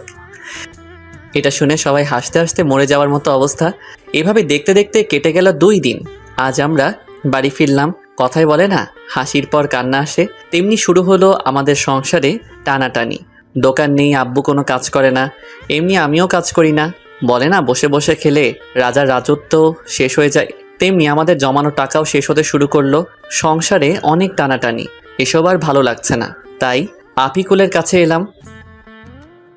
দোস্ত, আমার চাকরির কি করলি ভাই? হয়ে গেছে। জয়েন কবে থেকে করতে হবে? কাল 1 থেকে জয়েন করবি। ঠিক আছে, কিন্তু তুই অনেক বড় একটা উপকার করলি ভাই, ধন্যবাদ তোকে। আরে ধন্যবাদ দিতে হবে না, বন্ধু তো বন্ধুর বিপদে আপদে পাশে থাকে। আমার জায়গায় তুই থাকলে কি করতি বল? করতাম।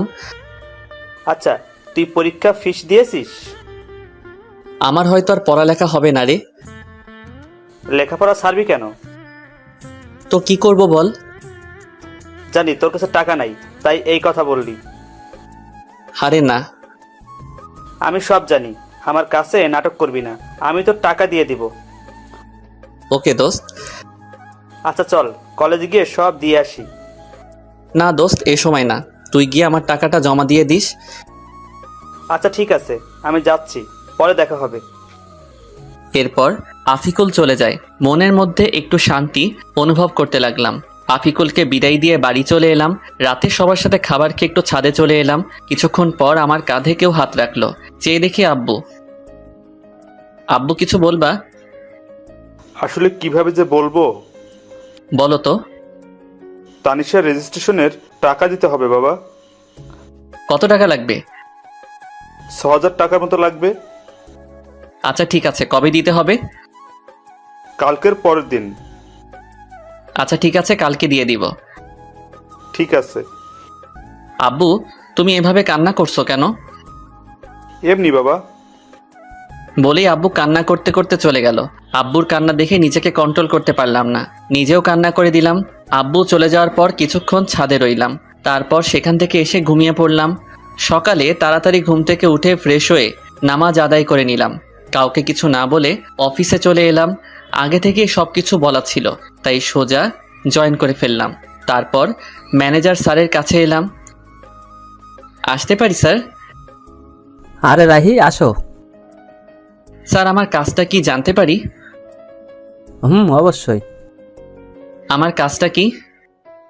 তোমার কাজ সেল করা। ঠিক আছে স্যার। আর হ্যাঁ, প্রতিদিন সকাল 8টায় আসতে হবে, দেরি হলে বেতন থেকে টাকা কাটা যাবে। ঠিক আছে স্যার। বলে একটা গাড়ির সাথে চালক বেরিয়ে পড়লাম। সকালে কিছু খাওয়া হয়নি, তাই এক দোকানে সেল করে চা আর বিস্কুট খেতে লাগলাম। আর বেশি কিছু খেলাম না, কারণ আমার কাছে টাকা নেই। অন্য কিছু খেলে আর দুপুরে কিছু খাওয়া হবে না। সেল করতে করতে কখন যে দুপুর হয়ে গেছে খেয়ালই নেই। দুপুরের খাবার খেয়ে আবারও সেল করতে লাগলাম। সেল করা শেষ করতে করতে রাত হয়ে গেল। গাড়ি জমা দিতে ফোনের দোকানে চলে এলাম। আমার 2টা ফোন ছিল, তাই একটা বিক্রি করে দিলাম। 10,000 দিয়ে বিক্রি করে দিলাম। তারপর বাড়ি চলে এলাম। বাড়ি এসে ফ্রেশ হয়ে আব্বুর কাছে এলাম। আব্বু, টাকা। কিসের টাকা বাবা? তোমার মেয়ের রেজিস্ট্রেশনের ফিস। আমি আর কিছু না বলে আব্বুর কাছে টাকা দিয়ে রুমে চলে এলাম। একটু পর আপু মানে তানিশা খাবারের জন্য ডাক দিল। সবার সাথে খাবার খেয়ে ছাদে চলে গেলাম। আজকের চাঁদটা অনেক সুন্দর লাগছে, এসব ভাবছিলাম তখন কেউ কাঁধে হাত দিল। তাকিয়ে দেখি আপু। কিছু বলবে? টাকা তুই দিয়েছিস না? না মানে। তুই দিয়েছিস নাকি সেটা বল। আমি দিয়েছি। কেন? তুই এত টাকা কোথায় পেলি? আমার ফোনটা বিক্রি করে দিয়েছি। কেন? জানি না। জানি না মানে কি? আমার ভালো লাগছে না, আমি ঘুমাবো বলেই সেখান থেকে চলে আসলাম।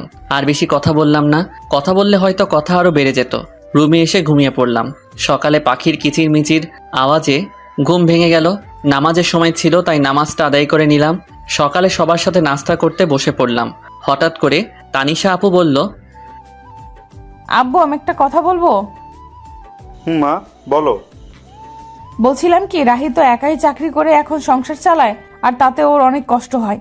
আমি বলি কি, আমি যদি একটা চাকরি করি তাহলে ওর কষ্ট একটু কম হতো। এই পরিবারের আর কারো ইনকাম করতে হবে না, আমি এখনো মরে যাইনি, মরে গেলে করো বলে সেখান থেকে রুমে চলে এলাম। আসলে আমি চাই না তানিশা আপু কোনো কাজ করুক। আমি রেডি হয়ে অফিসে চলে এলাম। প্রতিদিনের মতো আজকে একটা চালক নিয়ে বেরিয়ে পড়লাম সেল করতে। সেল করতে করতে দুপুর হয়ে গেল। তখন সাথে থাকা সোহাগ ভাই বললেন, ভাই চলেন কিছু খেয়ে আসি। চলো। দোকানে বসে পাউরুটি খাচ্ছিলাম। সামনে চেয়ে দেখি কেউ আমার দিকে তাকিয়ে আছে। ভালো করে তাকিয়ে দেখি আব্বু ওর ফ্রেন্ডের সাথে দাঁড়িয়ে আছে। তাই আমি তাড়াতাড়ি খেয়ে সোহাগ ভাইকে নিয়ে চলে এলাম। তারপর আবার দোকানে সেল করতে লাগলাম। সেল করতে করতে রাত হয়ে গেল। গাড়ি জমা দিয়ে হাঁটছিলাম। পকেটে হাত দিয়ে দেখি টাকা নেই, তাই বাধ্য হয়ে হাতের ঘড়িটা বিক্রি করে দিলাম। বাড়ি এসে সোজা রুমে চলে এলাম। ফ্রেশ হয়ে সবার সাথে খাবার টেবিলে বসে পড়লাম। খাওয়া দাওয়া শেষ করে ছাদে চলে গেলাম। ছাদে আসি কারণ আমার মন খারাপ থাকলে ছাদে এসে সময় কাটাই আর চাঁদ দেখতে থাকি। অনেক সময় থাকার পর রুমে আসলাম। খেতা বালিশ নিয়ে নিচে শুতে যাব, তখনই একটা কথা বলতাম। বলেন। তুই উপরে ঘুমা, আমি নিচে ঘুমাই। আমি কাপুরুষ নই।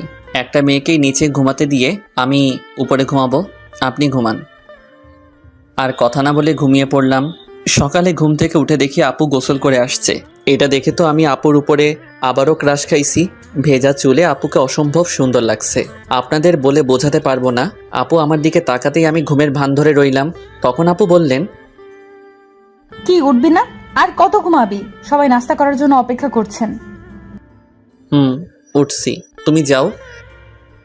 তারপর আপু চলে যায়। আসলে আপুকে যত দেখছি ততই আপুর প্রতি ফিলিংস হচ্ছে। আমার কপালে হয়তো বউয়ের ভালোবাসা নেই, জীবনটা বেদনা। আপু কেন আমার ফিলিংসটা বোঝে না। ফ্রেশ হয়ে সবার সাথে নাস্তা শেষ করে রুমে এসে শুয়েছিলাম। আজকে শুক্রবার, তাই কাজ নাই। একটু পরে আপু আসলো। ওকে দেখে কেমন যেন লাগলো, মনে হয় অস্বস্তিতে আছেন। আপনার কি কিছু হয়েছে? কই না তো। সত্যি বলছেন তো? মিথ্যা বলছেন না তো? মিথ্যা বলতে যাব কেন? আচ্ছা ঠিক আছে। আচ্ছা একটা কথা বলি। বলেন। আমাকে কিছু টাকা দিতে পারবি? কত টাকা? 200 টাকা। ওই দিন হাতঘড়ি বিক্রি করে যা পেয়েছিলাম ওই টাকা আপুকে দিয়ে দিলাম। আজকে ছুটি, তাই একটু ঘুম দিলাম। বিকালে একটু ঘুরতে বের হলাম বন্ধুদের সাথে আড্ডা দিতে। মাগরিবের আজান হয়ে গেল, তাই নামাজটা আদায় করে রুমে চলে এলাম। রুমে আসতেই দেখলাম আপু বাথরুম থেকে বের হচ্ছে। আপুকে দেখে একটু সন্দেহ হচ্ছে। আজ এমন তো আগে কখনো মনে হয়নি। এতক্ষণ কোথায় ছিলি?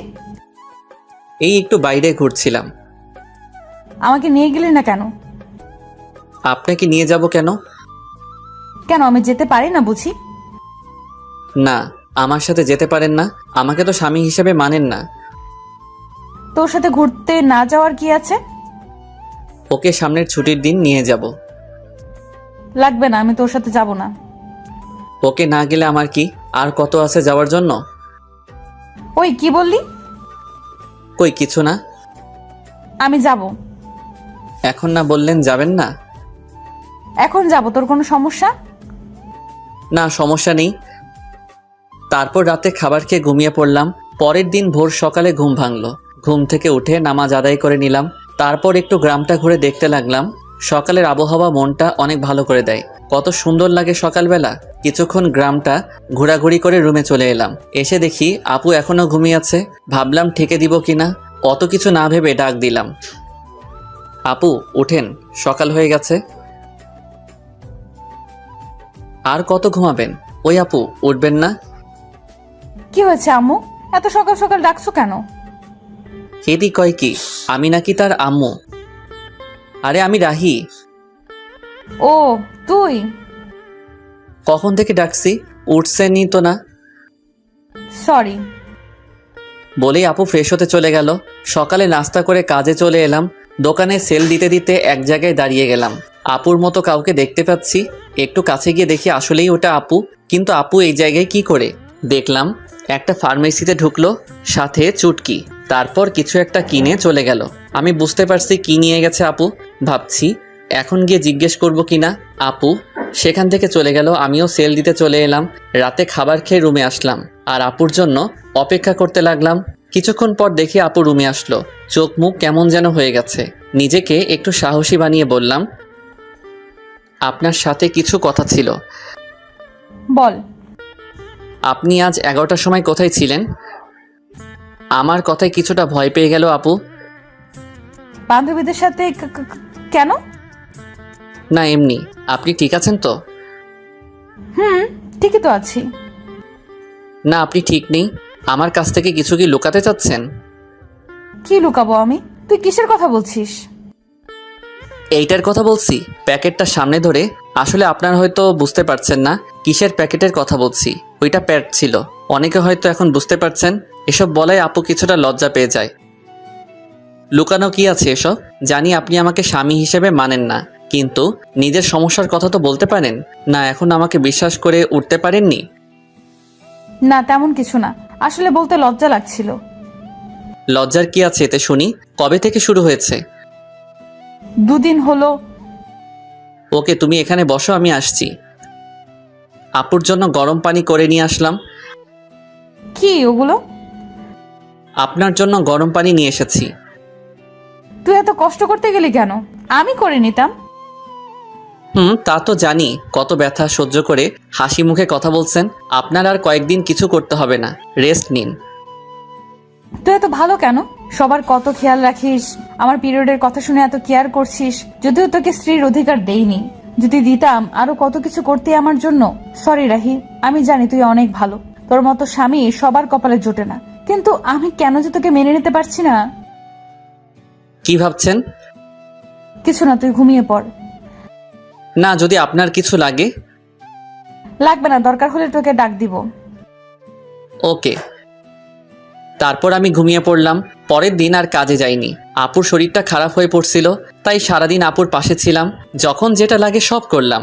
ইস, যদি আমাকে স্বামী হিসেবে মেনে নিত তাহলে এই মুহূর্ত আরো কত সুন্দর হতো। আমার কপালটাই খারাপ। আচ্ছা, ও কি বুঝে না আমি ওকে কতটা ভালোবেসে ফেলেছি? এক মুহূর্ত ভালো লাগে না আপুকে ছাড়া। রাতে আবার আপুর জন্য গরম পানি করলাম। তারপর ওষুধ খাইয়ে দিয়ে ঘুম পাড়িয়ে দিলাম। আমিও ঘুমাতে আসলাম। রাহি, বলেন। তোকে একটা কথা বলার ছিল। কি? আমি প্রথম দিন তোকে একটা কথা বলেছিলাম, আমি তোকে স্বামী হিসেবে মানতে পারবো না। কিন্তু এতদিন তোকে কাছে থেকে দেখেছি, তোর কেয়ার গুলো দেখে সত্যি আমি তোকে অনেক ভালোবেসে ফেলেছি। প্লিজ তুই আমাকে তোর স্ত্রী হিসেবে গ্রহণ কর। আমিও তো আপনাকে প্রথম দিন থেকেই ভালোবেসে ফেলেছি। কি এতদিন বলিসনি কেন? আমি কি জানতাম আপনিও আমাকে ভালোবাসেন? এখন তো জানলি। এখনো কি আপনি বলবি? আচ্ছা ঠিক আছে, তুমি করে বলবো। ও, ওদিকে আসছিস কেন? আপনিটাকে তুমি করতে হবে তো। আপুর এমন কথা শুনে আমার তো খুশিতে হিরো আলমের গান লাগাই নাচতে ইচ্ছে করতেছে। মনে সাহস নিয়ে আপুর ঠোঁটের কাছে আমার ঠোঁট এক করতে যাব, ঠিক তখনই চমকে উঠেছিলাম। আপু আমাকে থাপ্পড় মারলো কেন? তখনই চোখ খুলে দেখি এইটা ছিল স্বপ্ন। মনটাই খারাপ হয়ে গেল। কত সুন্দর একটা স্বপ্ন দেখলাম, এটা যদি বাস্তবে হতো তাহলে কেমন হতো। কিন্তু ওই যে আমার কপাল খারাপ, চারদিকে তাকিয়ে দেখি সকাল হয়ে গেছে। বিছানায় চোখ যেতেই দেখলাম আপু কত সুন্দর করে ঘুমাচ্ছে, ছোট বাচ্চাদের মতো করে। দেখলেই তো পাগল হয়ে যাওয়ার মতো অবস্থা, কিন্তু কিছু করার নেই। এত রোমান্টিক হওয়া আমার জন্য মানায় না। তাই গিয়ে আপুকে ডাক দিলাম, আপু উঠুন, সকাল হয়ে গেছে। হুম, আপনার শরীরে কেমন আছে এখন? ভালো। আপুকে তুলে আমি ফ্রেশ হয়ে খাবার টেবিলে চলে এলাম। দেখি আব্বু বসে আছে। রাহি, তোর সাথে কিছু কথা আছে। বলো আব্বু। আমাদের দোকানটা নতুন করে শুরু করবো ভাবছি। আব্বু, এটা তো ভালো কথা। দোকানটা চালু হলে তোকে আর চাকরি করতে হবে না, লেখাপড়া কমপ্লিট করবি আর তানিশা মার খেয়াল রাখবি। আব্বু, পরেরটা পরে দেখা যাবে, আগে তো শুরু করো। এইভাবেই আমাদের জীবনটা চলছিল। আপু আগের থেকে বেশি আমার উপর রাগ দেখায়, আবার অধিকারও খাটায়। মনে হয় যেন সত্যি আমি ওর বর। কখনো মনে হয় মেনে নিয়েছে, আবার কখনো মনে হয় এগুলো সবাইকে দেখানোর জন্য করছে। একদিন আপু বলল, চল আজকে আমরা ঘুরতে যাই। কোথায় যাবেন? চা বাগান দেখতে যাই। আমার ভালো লাগছে না। কি? আরেকবার বল, দেখ আমি তোর কি অবস্থা করি। আচ্ছা চলেন। এই তো গুড বয়। এ কেমন মেয়ে রে বাবা, একবার রাগ দেখে আবার রাগ নেই, সব শেষ হয়ে যায়। ও আল্লাহ, কেমন মেয়ের পাল্লায় ফেললে। স্বামী হিসেবে মানে না, কিন্তু স্বামীর অধিকার ঠিক কাটায়। মন চায় কচু গাছের লগে ফাঁস দিয়ে মরে যায়। আল্লাহ আমায় উঠাই লও। আমি রেডি হয়ে আপুর জন্য অপেক্ষা করতে লাগলাম। মেয়েদের এই একটাই জিনিস, কোথাও যাইতে হলে মেকআপ নামের জিনিস তাদের দিতে হইব। কত সময় ধরে অপেক্ষা করতেছি, আসার কোনো নামই নেই। হলো আপনার? এই তো চল। আপুর দিকে তাকাতেই আবারও ক্রাশ খেলাম। নীল জামার সাথে ম্যাচিং করে চুড়ি, চোখে কাজল, অসম্ভব সুন্দর লাগছে, পরীর মতো লাগছে। কি আর বলমু ভাই, এগুলো শুধু নাটকে আর গল্পেই সম্ভব। জীবনে তো একটা পরীর মতো সুন্দর মাইয়া দেখলাম না, পরী নামের পেতনি দেখছি। কি হলো, হা করে কি দেখছিস? পরী দেখি। এখানে পরি পাইলি কই? আমার সামনে। মুখ ফসকে কথাটা বলে ফেললাম। আমার কথা শুনে আপু কিছুটা লজ্জা পেয়ে যায়। আর পরি দেখতে হবে না, চল। চলেন। তারপর আমি গিয়ে আমার বাইকটা বের করলাম।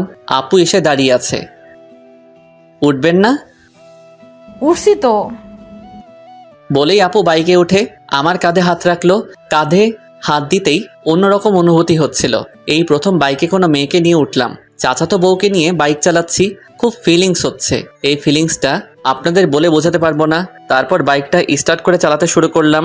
কিছুক্ষণ পর বাইকের স্পিডটা একটু বাড়িয়ে দিতেই আপু আমাকে শক্ত করে জড়িয়ে ধরে। এতক্ষণ এটাই তো চাইছিলাম, নরম শরীরের স্পর্শ, খুব ভালো লাগছিল। কিছুক্ষণ পর আমরা শ্রীমঙ্গল বদ্ধভূমি 71 চলে আসলাম, চায়ের রাজধানী শ্রীমঙ্গল। আমরা বাইক থেকে নামতেই আপু আমার হাত শক্ত করে জড়িয়ে হাঁটতে লাগলো। খুব ভালো লাগছিল তখন। আপু নীরবতা ভেঙে বলল, রাহি। বলেন। সরি। সরি মানে কেন? আমি তোকে মন থেকে স্বামী হিসেবে মানি না, কিন্তু সব সময় তোর উপর অধিকার দেখাই। না ঠিক আছে, আমি কিছু মনে করি না, সব আমার কপালের দোষ। এমন করে বলছিস কেন? কেমন করে বললাম আবার? কিছু না। কিছুক্ষণ আপুর কিছু পিক তুলে দিয়ে আমি বললাম, কিছু খাবেন? আইসক্রিম নিয়ে আয়। আমি তো জানি মেয়েরা ফুচকা পাগলি হয়, কিন্তু আপনি আইসক্রিম পাগলি কেন? এমনি। তোর কোনো সমস্যা? না, আনছি আমি। আইসক্রিম নিয়ে এলাম, তারপর বললাম, এই নেন আপনার আইসক্রিম। একটা কেন, তুই খাবি না? না, ওসব আমি খাই না, আপনি খান। ওকে। আইসক্রিমটা হাতে নিয়ে বাচ্চাদের মতো খেতে লাগলো। এত বড় একটা মেয়ে হয়ে বাচ্চাদের মতো আইসক্রিম খাচ্ছে, কি অদ্ভুত ব্যাপারটা। আপু আইসক্রিম খাচ্ছে আর আমি তাকিয়ে শুধু দেখছি। কি ব্যাপার, অমন করে কি দেখছিস? কই না তো। আমি দেখেছি তুই আমার খাওয়া দেখছিলি। না। দেখতে হবে না, চাইলে তুই খেতে পারিস। না, আপনি খান। আমি বলছি তুই খাবি, এই নে। আমি খাবো না, আপনি খান। তুই খাবি নাকি আইসক্রিম তোর মুখে মেখে দিব? আচ্ছা ঠিক আছে। আমি আর কিছু না বলে হা করি। আপু আইসক্রিম আমার মুখে দিল। আমি খেতে না চাইলেও বাধ্য হয়ে খেতে হলো। রাগ করলি? আমি সবার উপরে রাগ করি না। ও, তো কার কার উপর রাগ করিস না একটু শুনি। আপনাকে বলবো কেন? আর কিছু না বলে ঘোরাঘুরি করে বাড়ির উদ্দেশ্যে রওনা দিলাম। রাস্তায় হঠাৎ আমার একটা ফ্রেন্ড মিতুর সাথে দেখা। কিরে রাহি, কেমন আছিস? এই তো আলহামদুলিল্লাহ ভালো। তুই? আমিও ভালো আছি। তো তোর কি খবর? এই তো আর কি। আমরা কথা বলছিলাম, হঠাৎ আপুর দিকে চোখ যেতেই দেখলাম আপুর আগে ফুলছে। কিছু বুঝলাম না। তোর সাথে মেয়েটাকে? ও হলো আপনার বউ তানিশা, আর তানিশা ও আমার ফ্রেন্ড মিতু। হাই আপু, আপনি তো অনেক কিউট। ধন্যবাদ আপু। মিতুর সাথে কিছুক্ষণ কথা বলার পর বাড়িতে চলে এলাম। বাড়িতে আসতে আসতে সন্ধ্যা হয়ে গেছে। আমি ফ্রেশ হয়ে বিছানায় শুয়েছিলাম, তখন আপু রুমে আসলো। দেখে মনে হচ্ছে কোনো কারণে রেগে আছে। রুমে এসে আমার সাথে কোনো কথা বলেননি, আমিও বলিনি। রাতে আম্মু খাবার খেতে ডাকছে, তাই আমি খাওয়ার জন্য চলে এলাম। খাওয়া দাওয়া শেষ করে রুমে চলে আসি।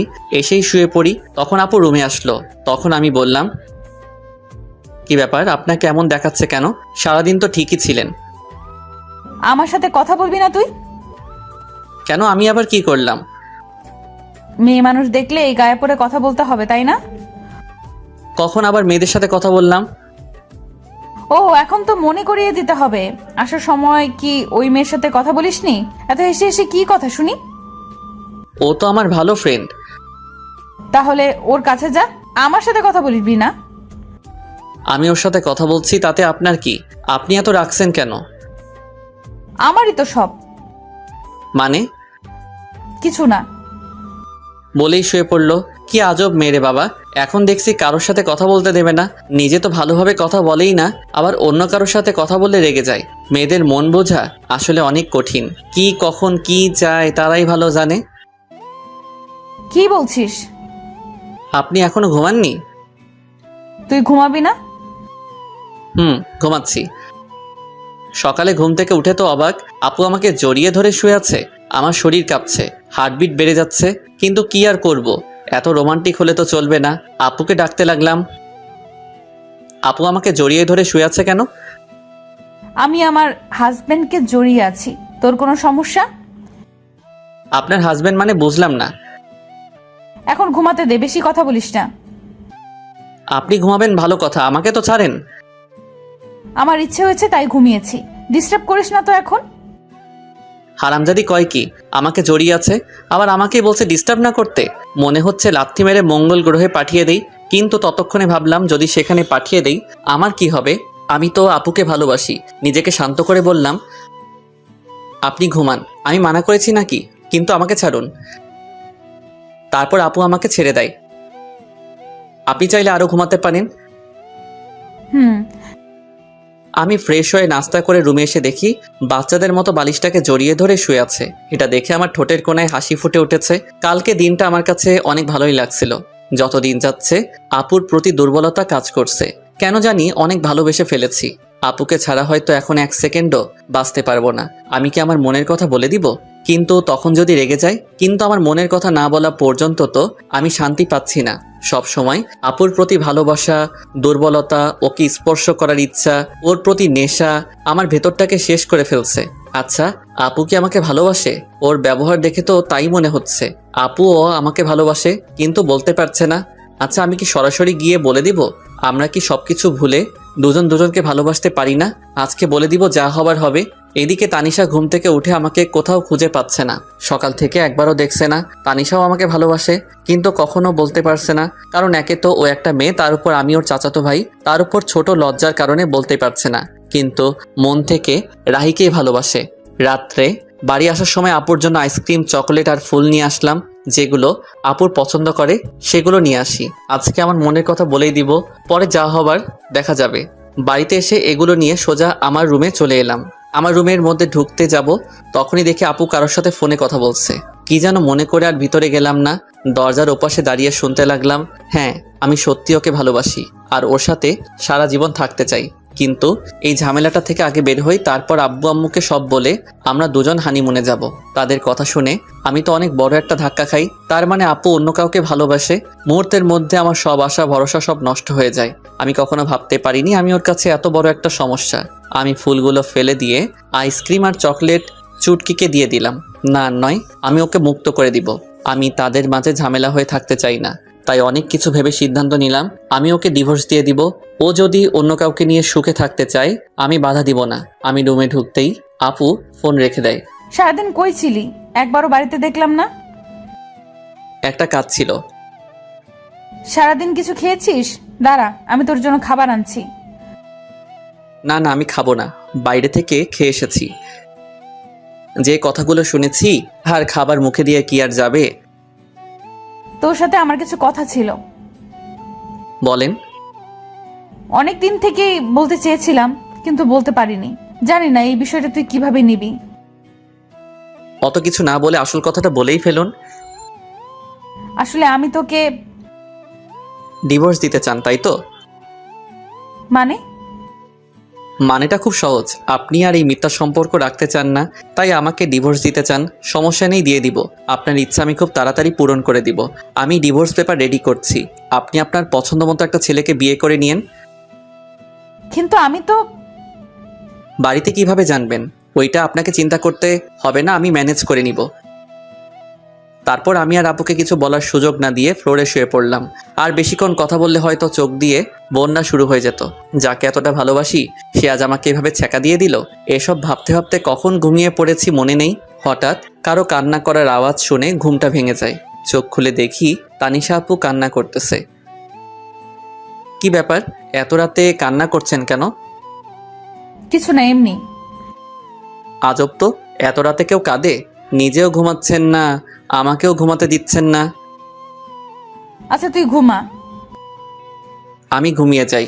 এদিকে তানিশা ভাবতে থাকে, কেন তোকে বলতে পারলাম না আমি তোকে কতটা ভালোবাসি? আমাকে একবার বলার সুযোগ না দিয়ে তুই সব বলে গেলি।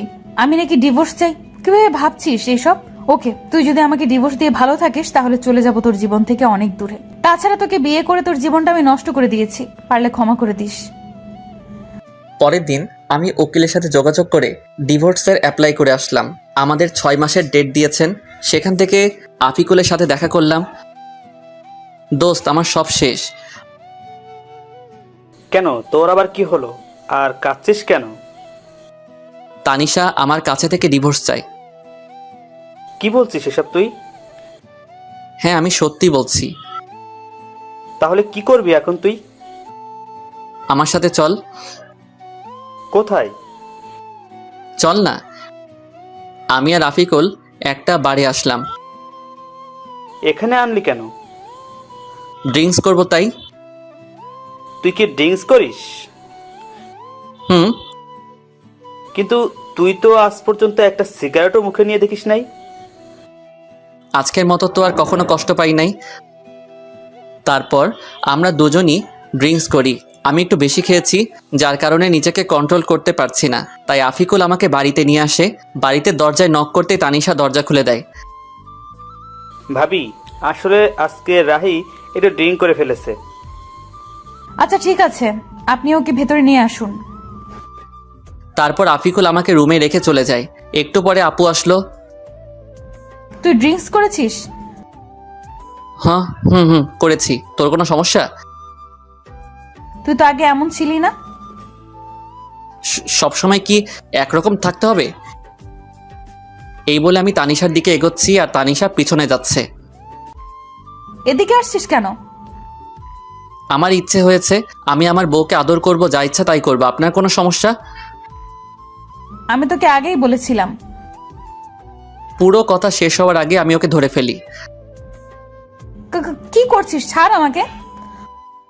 আজকে আমার বউয়ের অধিকার নিয়েই ছাড়বো। এই বলে তানিশার কাছে যেতেই ধাক্কা মেরে বিছানায় ফেলে দিল। এত জোরে ধাক্কা দেয় যে আমি আর উঠতেই পারি না। একে তো নেশা করা অবস্থায় কখন যে ওখানেই ঘুমিয়ে পড়ি নিজেই জানি না। সকালে উঠে দেখি আজকে আমার আগে আপু উঠেছে। তাতে আমার কি, আমি আর ওকে নিয়ে ভাবতে চাই না। ফ্রেশ হয়ে নিচে আসলাম, কিন্তু তানিশাকে কোথাও দেখতে পাচ্ছি না। কি ব্যাপার, গেল কই? তারপর কিচেনে গেলাম, গিয়ে দেখি আম্মু আছে, তানিশা নেই। আম্মু, তানিশা কোথায়? ও তাসনিয়া রুমে আছে। আচ্ছা। তারপর তাসনিয়ার রুমে গেলাম, গিয়ে দেখি দুজনে বসে কি যেন বলছে। আমাকে দেখে তাসনিয়া বলতে লাগলো, ভাইয়া কেমন আছিস? ভালো, তুই? আমিও ভালো। ভাবিকে ডাকতে এসেছিস? না, এমনিতেই তোকে দেখতে এসেছিলাম। হ্যাঁ, আগে তো এত ভালো ছিলি না, এখন কি ব্যাপার? ভাবি যাও, ভাইয়া তোমাকে দেখতে না পেয়ে মনটাকে সান্ত্বনা দিতে পারছে না। তুই কিন্তু একটু বেশি পেকেছিস। দেখছো ভাবি, তোমার সামনে ভাইয়া আমাকে বকা দিচ্ছে। এতক্ষণ চুপ ছিল, এবার বলল, ওকে আর জ্বালাতে হবে না, চলো। তারপর আমি আর আপু চলে আসলাম। পিছনে ফিরে দেখলাম হারামিটা মিটমিট করে হাসছে। কিছু বলবি?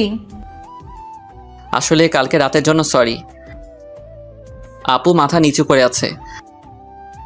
আসলে কালকে রাতে মনে হয় একটু বেশি করে ফেলেছি। আমি কখনো ভাবিনি এমনটা হবে। প্লিজ মাফ করে দিয়েন। আচ্ছা ঠিক আছে, তখন তুই হুঁশে ছিলি না, কিন্তু তুই ড্রিঙ্কস কেন করেছিস? এমনি, বাদ দেন। বলে চলে আসতে চাইছিলাম, এমনই সময় আপু আমার হাত টেনে ধরে। আপুর হাতের ছোঁয়ায় কেমন যেন বুকের মধ্যে ইলেকট্রিক শক লাগলো। আমাকে ইগনোর করছিস কেন? কই না তো। তাহলে বললি না কেন? এমনি ভালো লাগছে না। ও আচ্ছা, বলতে হবে না। তারপর আপু চলে যায়।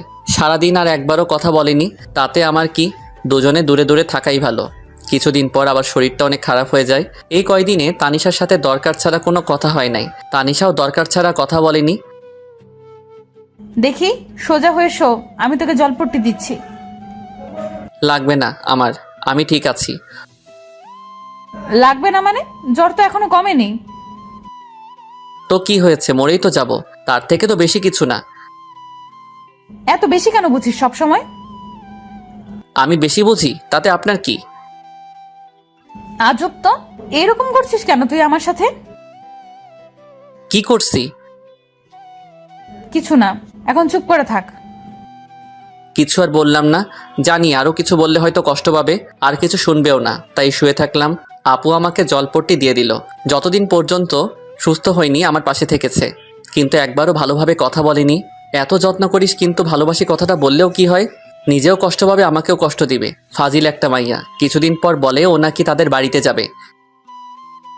কাল আমাকে আমাদের বাড়িতে নিয়ে যাবি? কি ব্যাপার, আগে তো বললে না না করতো, আজ বলতেই রাজি হয়ে গেল। পরের দিন আপুকে তাদের বাড়িতে নিয়ে যাই। আপুকে রেখে আসতে যাব, তখন বাবা আজকে দিনটা থেকে যা, এখনই আসলি আবার চলে যাবি? শাশুড়ি মা কথাটা বললেন। না মা, আমার কাজ আছে, ও থাকুক যতদিন থাকার, আমি পরে এসে নিয়ে যাব। আচ্ছা। তানিশার কাছে ওর মা গিয়ে বলল, কি ব্যাপার তানিশা, রাহির সাথে কি তোর কিছু হয়েছে? ও এমন ভাবে চলে গেল কেন? তানিশা কিছু না বলে ওর মাকে জড়িয়ে ধরে কেঁদে দেয়। কি হলো, কাঁদছিস কেন?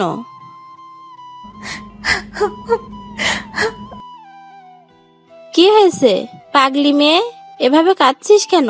রাহি কি তোকে কিছু বলেছে? আম্মু, আমি রাহিকে ভালোবেসে ফেলেছি, কিন্তু বলতে পারছি না। ও অন্য কিছু ভেবে আমার উপর রেগে আছে। তারপর ওর মাকে সব খুলে বলে। আমি রাহির সাথে কথা বলে দেখছি। না আম্মু, তোমাকে বলতে হবে না। তুই তো বলতে পারবি না, পাগলি একটা। আমি বলছি। না, আমিই বলবো, তারপর যা হবার হবে। ওকে, তাহলে এবার কান্না থামা, পাগলি একটা। এদিকে আমি বাড়িতে এসে কিছু ভালো লাগে না, মনটা শুধু হাহাকার করছে। কি যেন নেই মনে হচ্ছে। আপুকে ওখানে রেখে এসে তো এখন রুমটা ফাঁকা ফাঁকা মনে হচ্ছে। ওকে কি নিয়ে আসবো? কিন্তু এত রাতে কিভাবে যাব? কাল সকালে গিয়ে নিয়ে আসবো, তা না হলে ওকে দেখতে না পেয়ে মরেই যাব। এদিকে রাতটা যেন কাটতেই চাচ্ছে না, এপাশ ওপাশ করছি। এদিকে তানিশাও অস্থির অস্থির লাগছে, কেন যেন রাহিকে ছাড়া ভালো লাগছে না। অনেক কষ্টের পর সকাল হলো। আমি রেডি হয়ে বেরিয়ে পড়ব, তখনই এত তাড়াহুড়ো করে কোথায় যাচ্ছিস? একটা কাজে তোর আবার কিসের কাজ? আছে, একটা জরুরি কাজ, আমি যাচ্ছি বলে চলে আসলাম। এতক্ষণ পর তানিশা আপুর বাড়িতে চলে আসলাম। এসে কলিং বেল চাপ দিতেই আমার চাচা মানে শ্বশুর মশাই দরজা খুলে আমাকে দেখতে পান। আরে রাহি বাবা, এত সকালে যে? ভেতরে আসতে বলবেন না? আরে আয়, এটা তো তোরই বাড়ি। কে এসেছে গো? দেখে যাও, তোমার মেয়ে জামাই এসেছে। ও রাহি, বাবা ভিতরে এসে বসো। আম্মু, তানিশা কই? ওর ঘরে আছে। আচ্ছা। আমি আর এক মুহূর্তে এখানে না দাঁড়িয়ে আপুর রুমে চলে এলাম।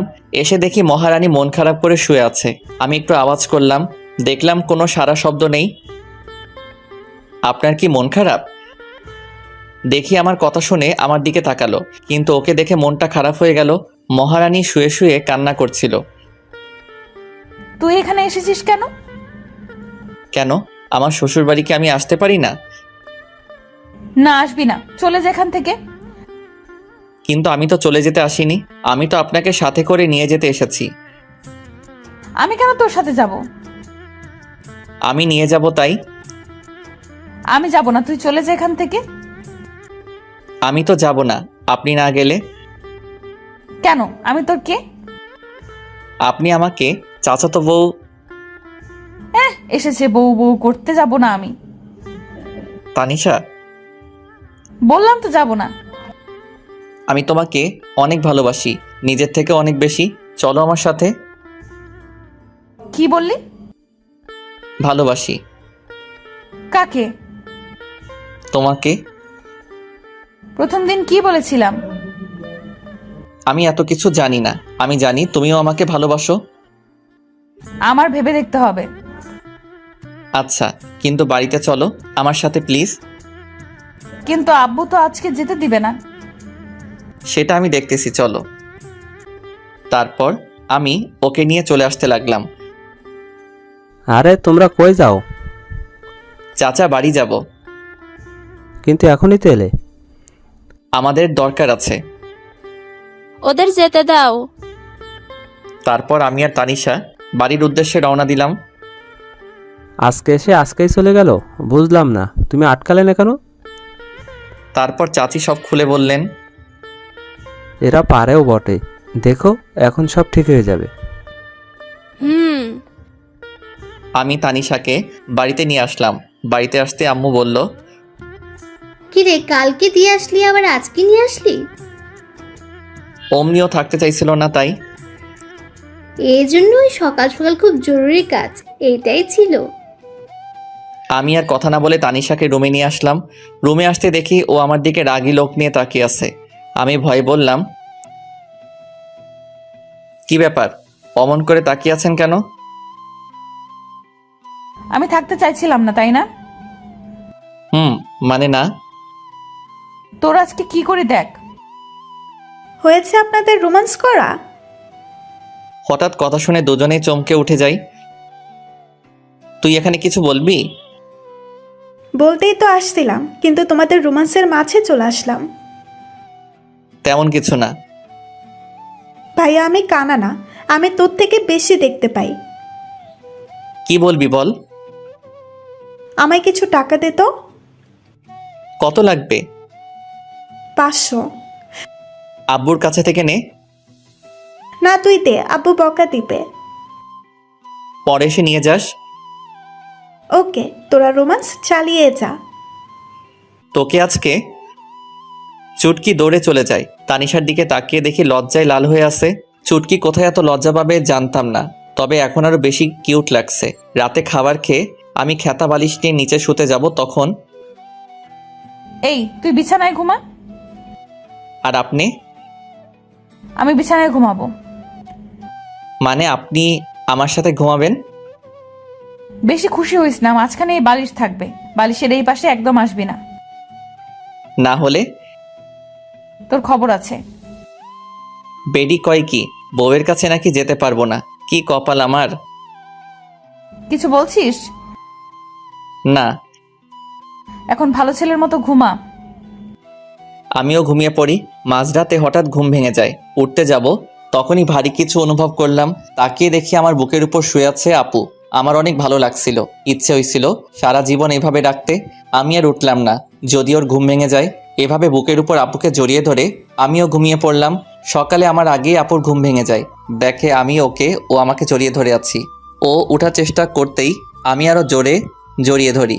এমনভাবে জড়িয়ে ধরে শুয়ে আছি আপু যেন বুঝতে পারে আমি ঘুমের ঘোরে জড়িয়ে আছি। যখন আমার থেকে নিজেকে ছাড়িয়ে নিতে পারছে না তখন আমাকে ডাকতে থাকে। রাহি, ওই আমি চুপ। ওঠ আর ছাড় আমাকে। ও সরি। ওকে ছেড়ে এমন ভাব করলাম যেন আমি কিছুই জানি না, আমি বুঝতে পারি নাই। ঠিক আছে। মনে মনে আমি হাসছিলাম। মাইয়া দেখি একটু একটু করে লাইনে আসছে। পরের দিন আমার আব্বু আম্মু আর চুটকি আমাদের এক আত্মীয়ের বাড়িতে যায় 2 দিনের জন্য। আম্মু যাওয়ার সময় বলে গেল যেন ওনার বৌমার খেয়াল রাখি আর ঝগড়া যেন না করি। মুই আর কি কইতাম, আমি তো এখন অবুঝ বাচ্চা। দুপুর হয়েছে, খুব খিদা লাগছে। তানিশা কই গেল? তানিশা আপু, বল। দুপুর হয়ে গেল তো, কিছু কি রান্না করছেন? খুব ক্ষুধা লাগছে। আমি তো রান্না করতে পারি না। কি মজা করছেন আমার সাথে? মজা কেন করব, আমি সত্যিই রান্না করতে পারি না। খাইতে পারেন মানে? কিছু না। হারামজাদি কয় কি রান্না করতে পারে না, শুধু গিলতে পারে? মেয়ে হয়ে এখনো রান্না করতে শিখেননি? আম্মু কখনো রান্না করতে দেয়নি। মেয়ে মানুষ যখন হয়েছেন একটু তো রান্না করা শিখতে পারতেন। রান্না করতে পারেন না? বিয়ে করে বরকে কি করে খাওয়াতেন? এখন কি হবে আমার? বিয়ে তবে করলি কেন? শখে করি নাই, জোর করে করাইছে। যত সব। খিদের জ্বালায় কী সব বলেছি। খিদে লাগলে মাথা ঠিক থাকে না।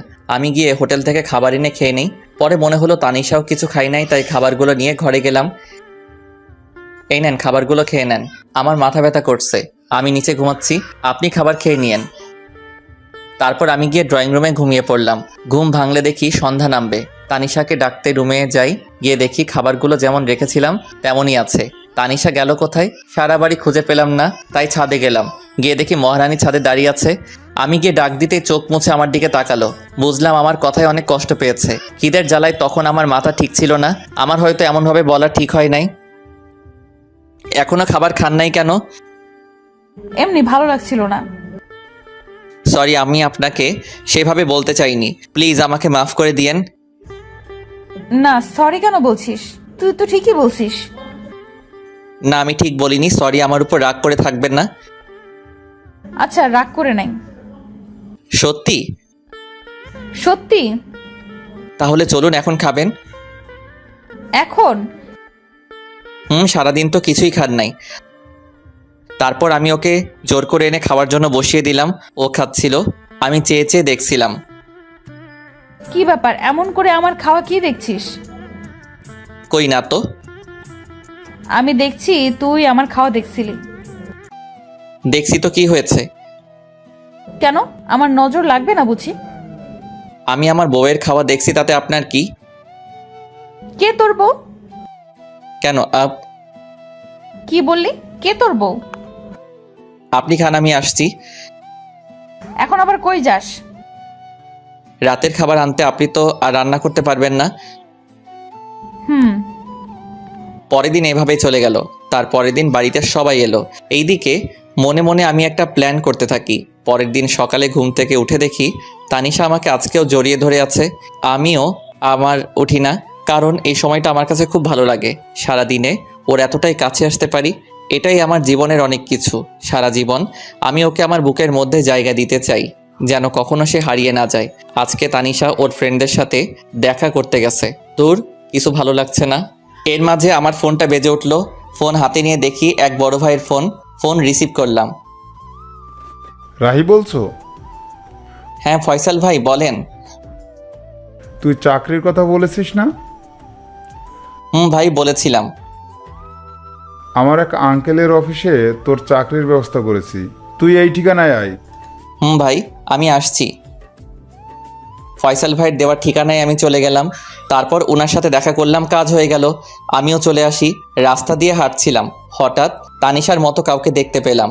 একটু এগিয়ে গিয়ে দেখি ও রাস্তায় অন্য পাশে আর ও ফ্রেন্ড অন্য পাশে। তানিশার সাথে একটা ছেলে আছে। ওই ছেলেটা কে আর তানিশার সাথে কি করছে একটু এগিয়ে গেলাম, গিয়ে দেখি তানিশার হাত ধরে টানছে। এটা দেখে তো আমার মাথায় গরম হয়ে গেছে। তানিশার হাত ধরে টানছে আর কি যেন বলেছে। তানিশা, আমি তোকে অনেক ভালোবাসতাম, কি করলি তুই এটা? দেখ ইমন, আমার হাত ছাড়। আমি তোকে আমার ভালো একটা ফ্রেন্ড ভাবতাম, আর কিছু না।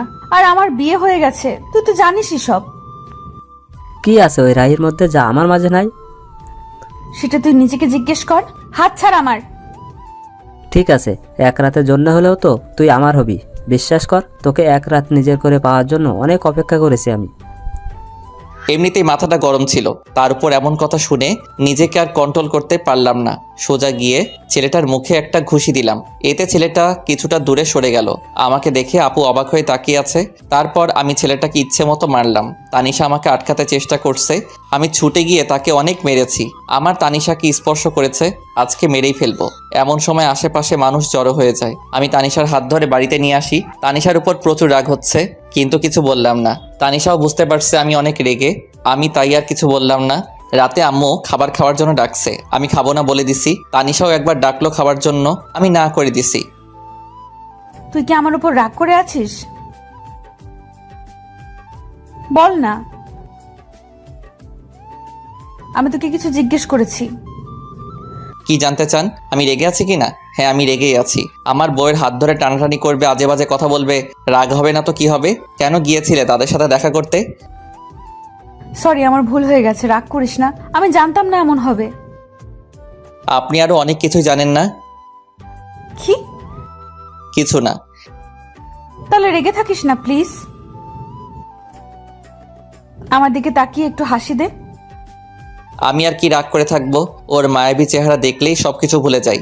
ভালোবাসা মানুষের উপর, আর যাই হোক রাগ করে থাকা যায় না। তারপর একটা হাসি দিলাম। এই তো গুড বয়। অনেকদিন ফেসবুকে ঢোকা হয় না, তাই একটু ফেসবুকে ঢুকলাম। সময় কাটছিল না, তাই ভাবলাম 3-4টা মেয়ের সাথে চ্যাটিং করলে 2-3 ঘন্টা এমনি কেটে যাবে। তাই আমি ফেসবুকে চ্যাটিং করছিলাম। কখন যে আমার পাশে তানিশা এসে বসে আছে আমার খেয়ালই করি নাই। দেখলাম আমার চ্যাটিংও মনোযোগ দিয়ে দেখছে আর রাগে ফুলছে। মনে মনে ভাবলাম আজকে আমাকে কে বাঁচাবে, কিন্তু না, আমার সাথে কিছুই হলো না। আমার বদলে আমার শখের মোবাইলটা শহীদ হইল। আমার হাত থেকে ফোনটা নিয়ে ফ্লোরে আছাড় মারে।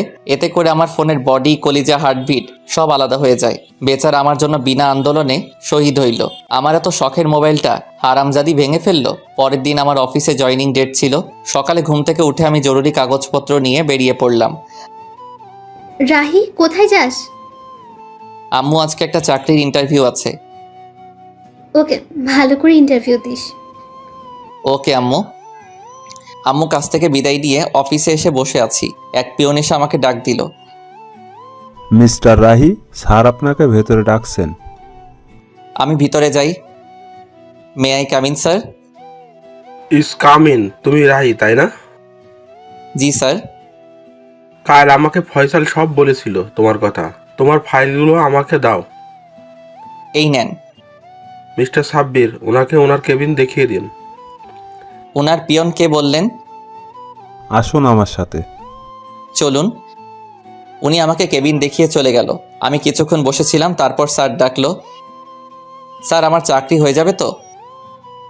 আরে তোমার চাকরি তো কালকেই হয়ে গেছে। আমি শুধু তোমার ফাইলগুলো একটু দেখছিলাম। সত্যি স্যার? এবার বলো, তোমার স্যালারি কত দিলে চলবে? আমি কি বলবো স্যার, আপনি বলেন। 30,000 হলে চলবে?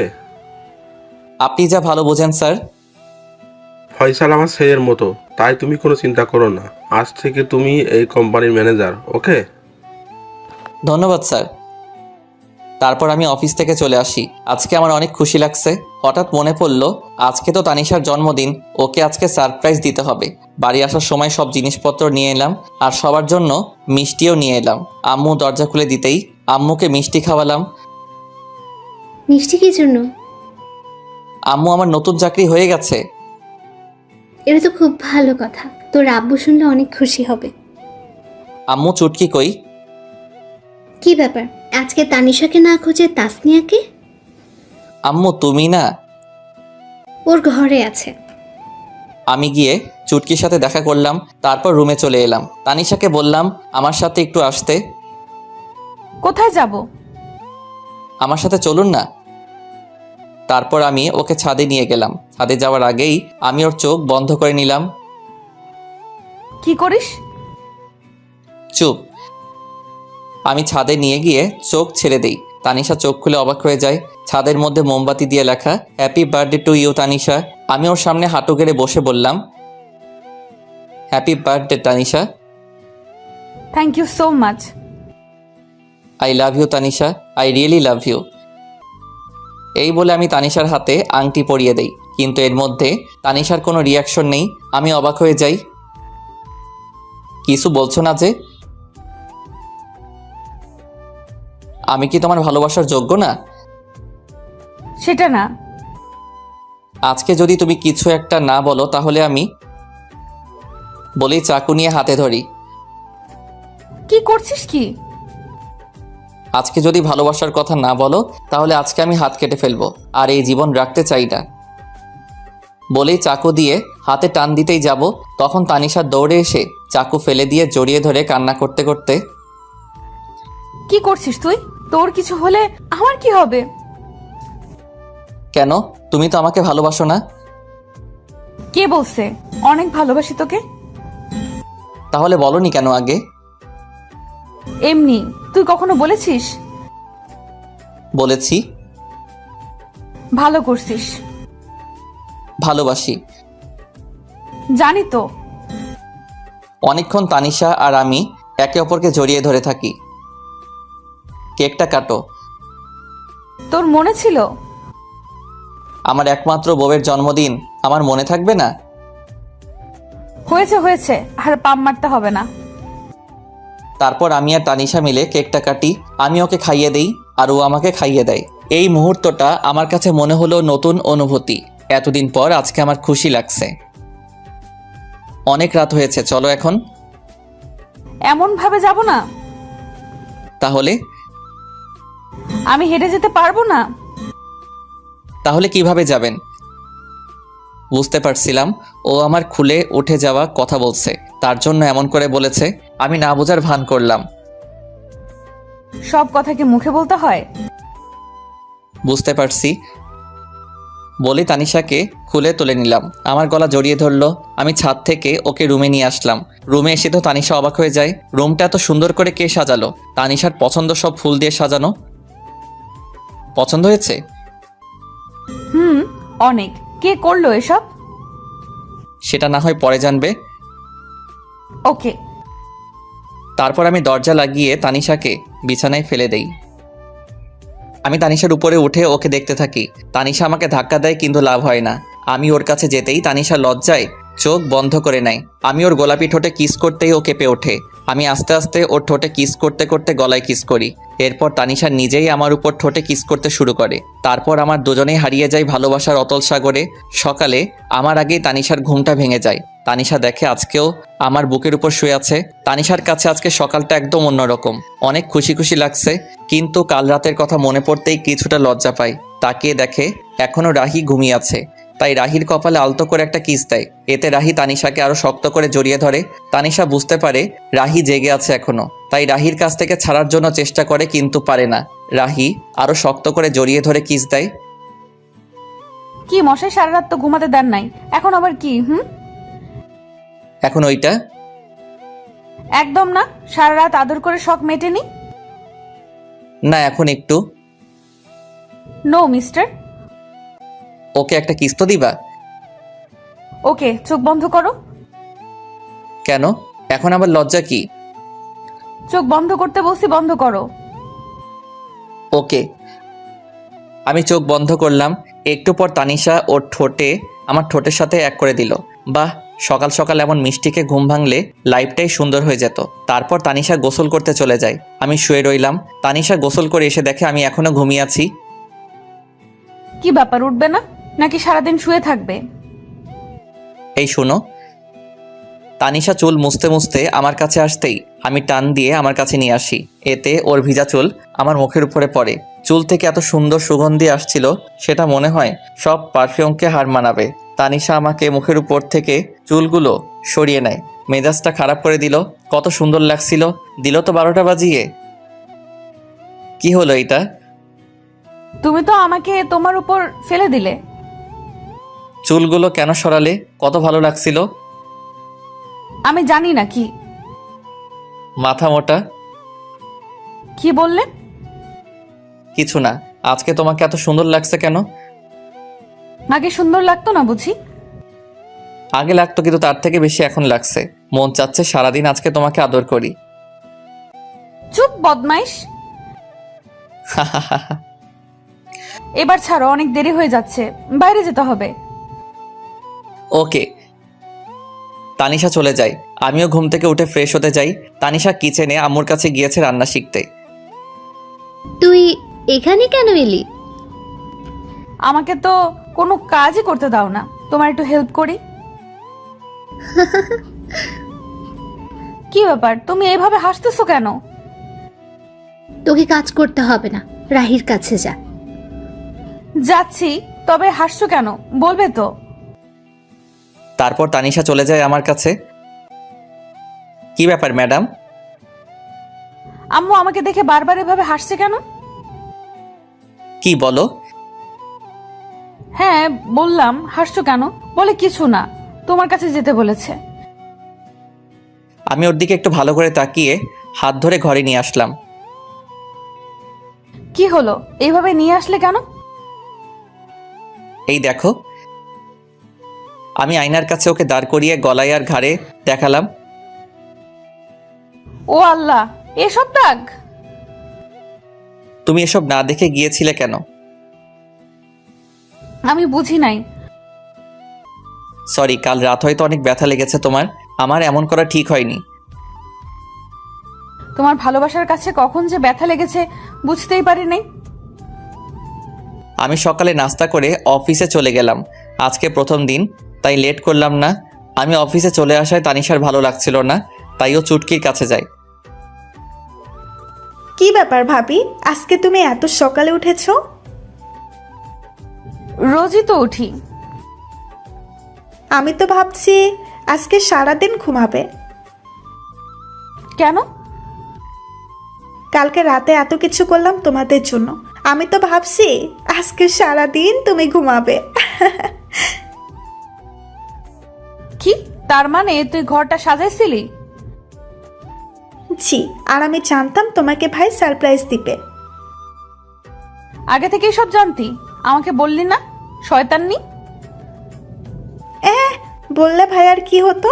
আমার ভাই আমার কিউট ভাবিটাকে কত ভালোবাসে। তোরা দুই ভাই বোন আস্ত বদের হাড্ডি।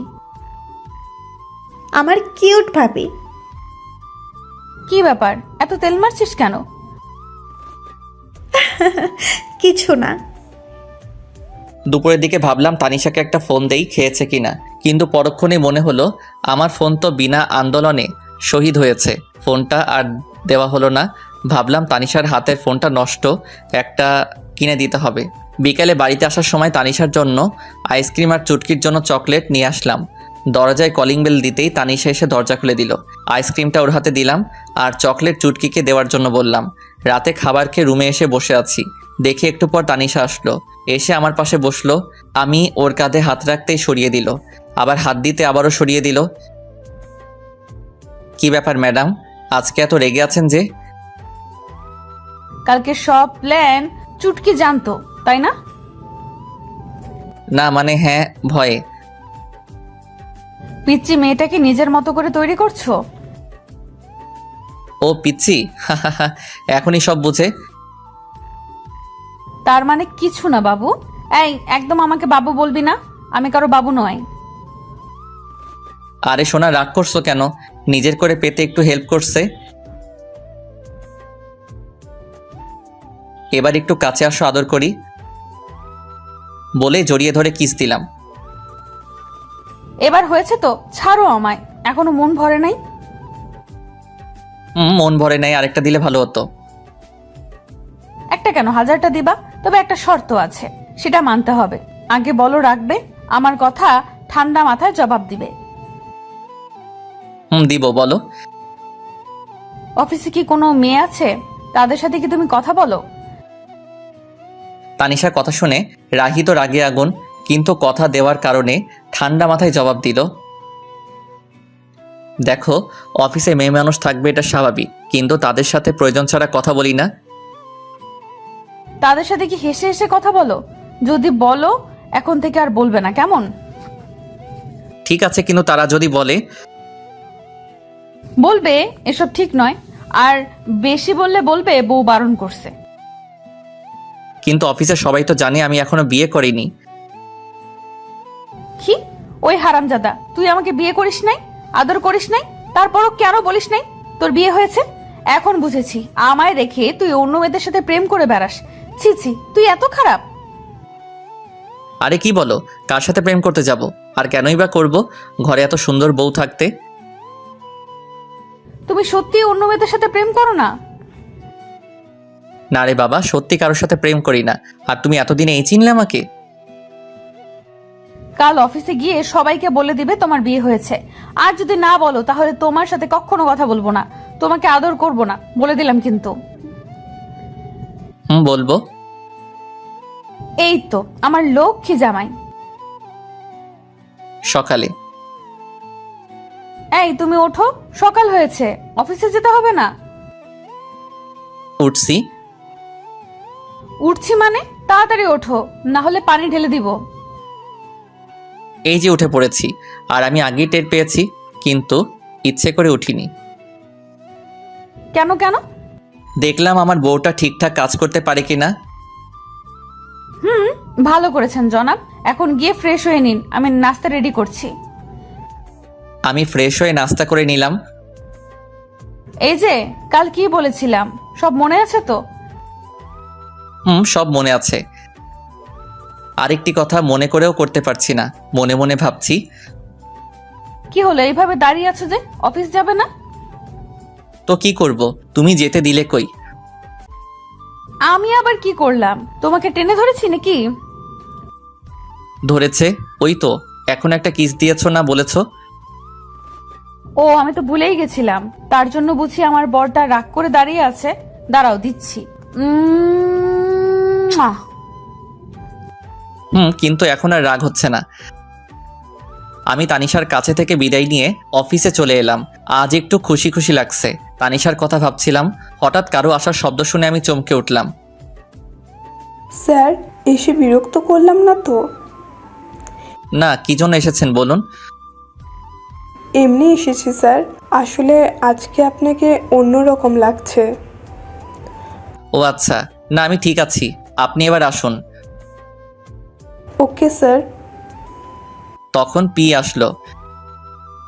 স্যার, একটু পর একটা মিটিং আছে, আপনাকে থাকতে হবে, না হলে অনেক বড় সমস্যা হবে।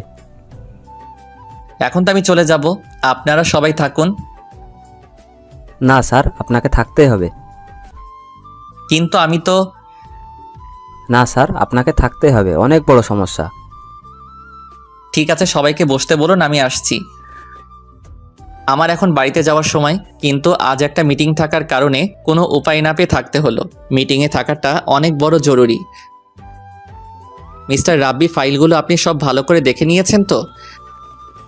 আমি দেখেছি স্যার, আপনি শুধু দেখলেই হবে।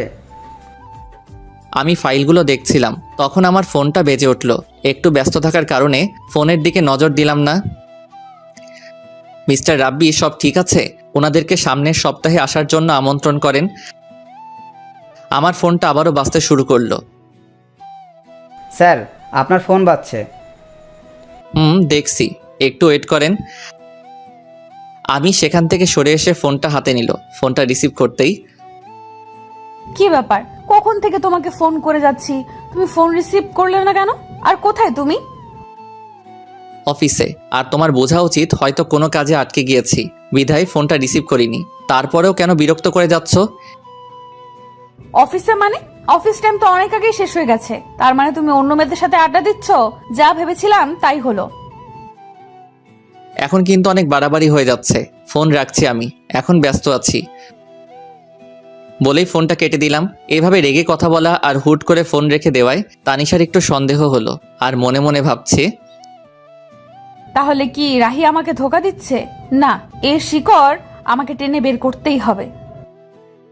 মিটিং শেষ করে 2 ঘন্টা পর বাড়িতে আসলাম। এসে দরজায় কলিং বেল চাপ দিলাম, সাথে সাথেই তানিশা এসে দরজা খুলে দিল।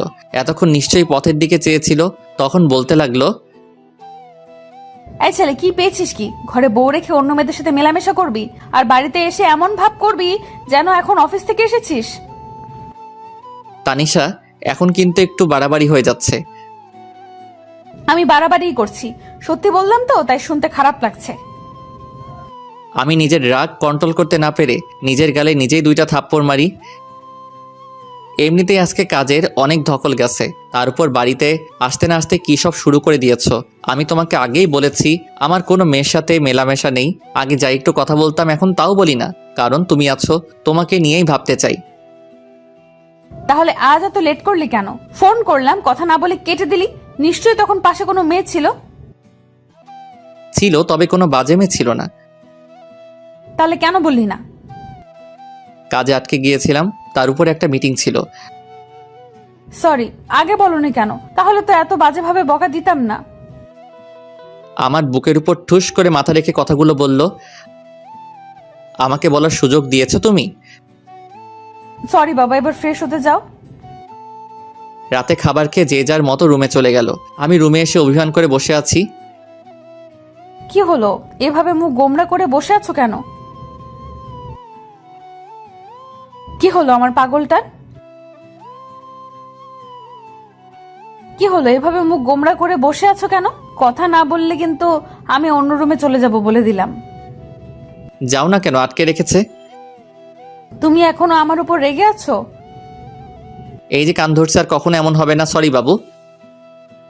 এসব বলে কাজ হবে না, ঘুষ লাগবে।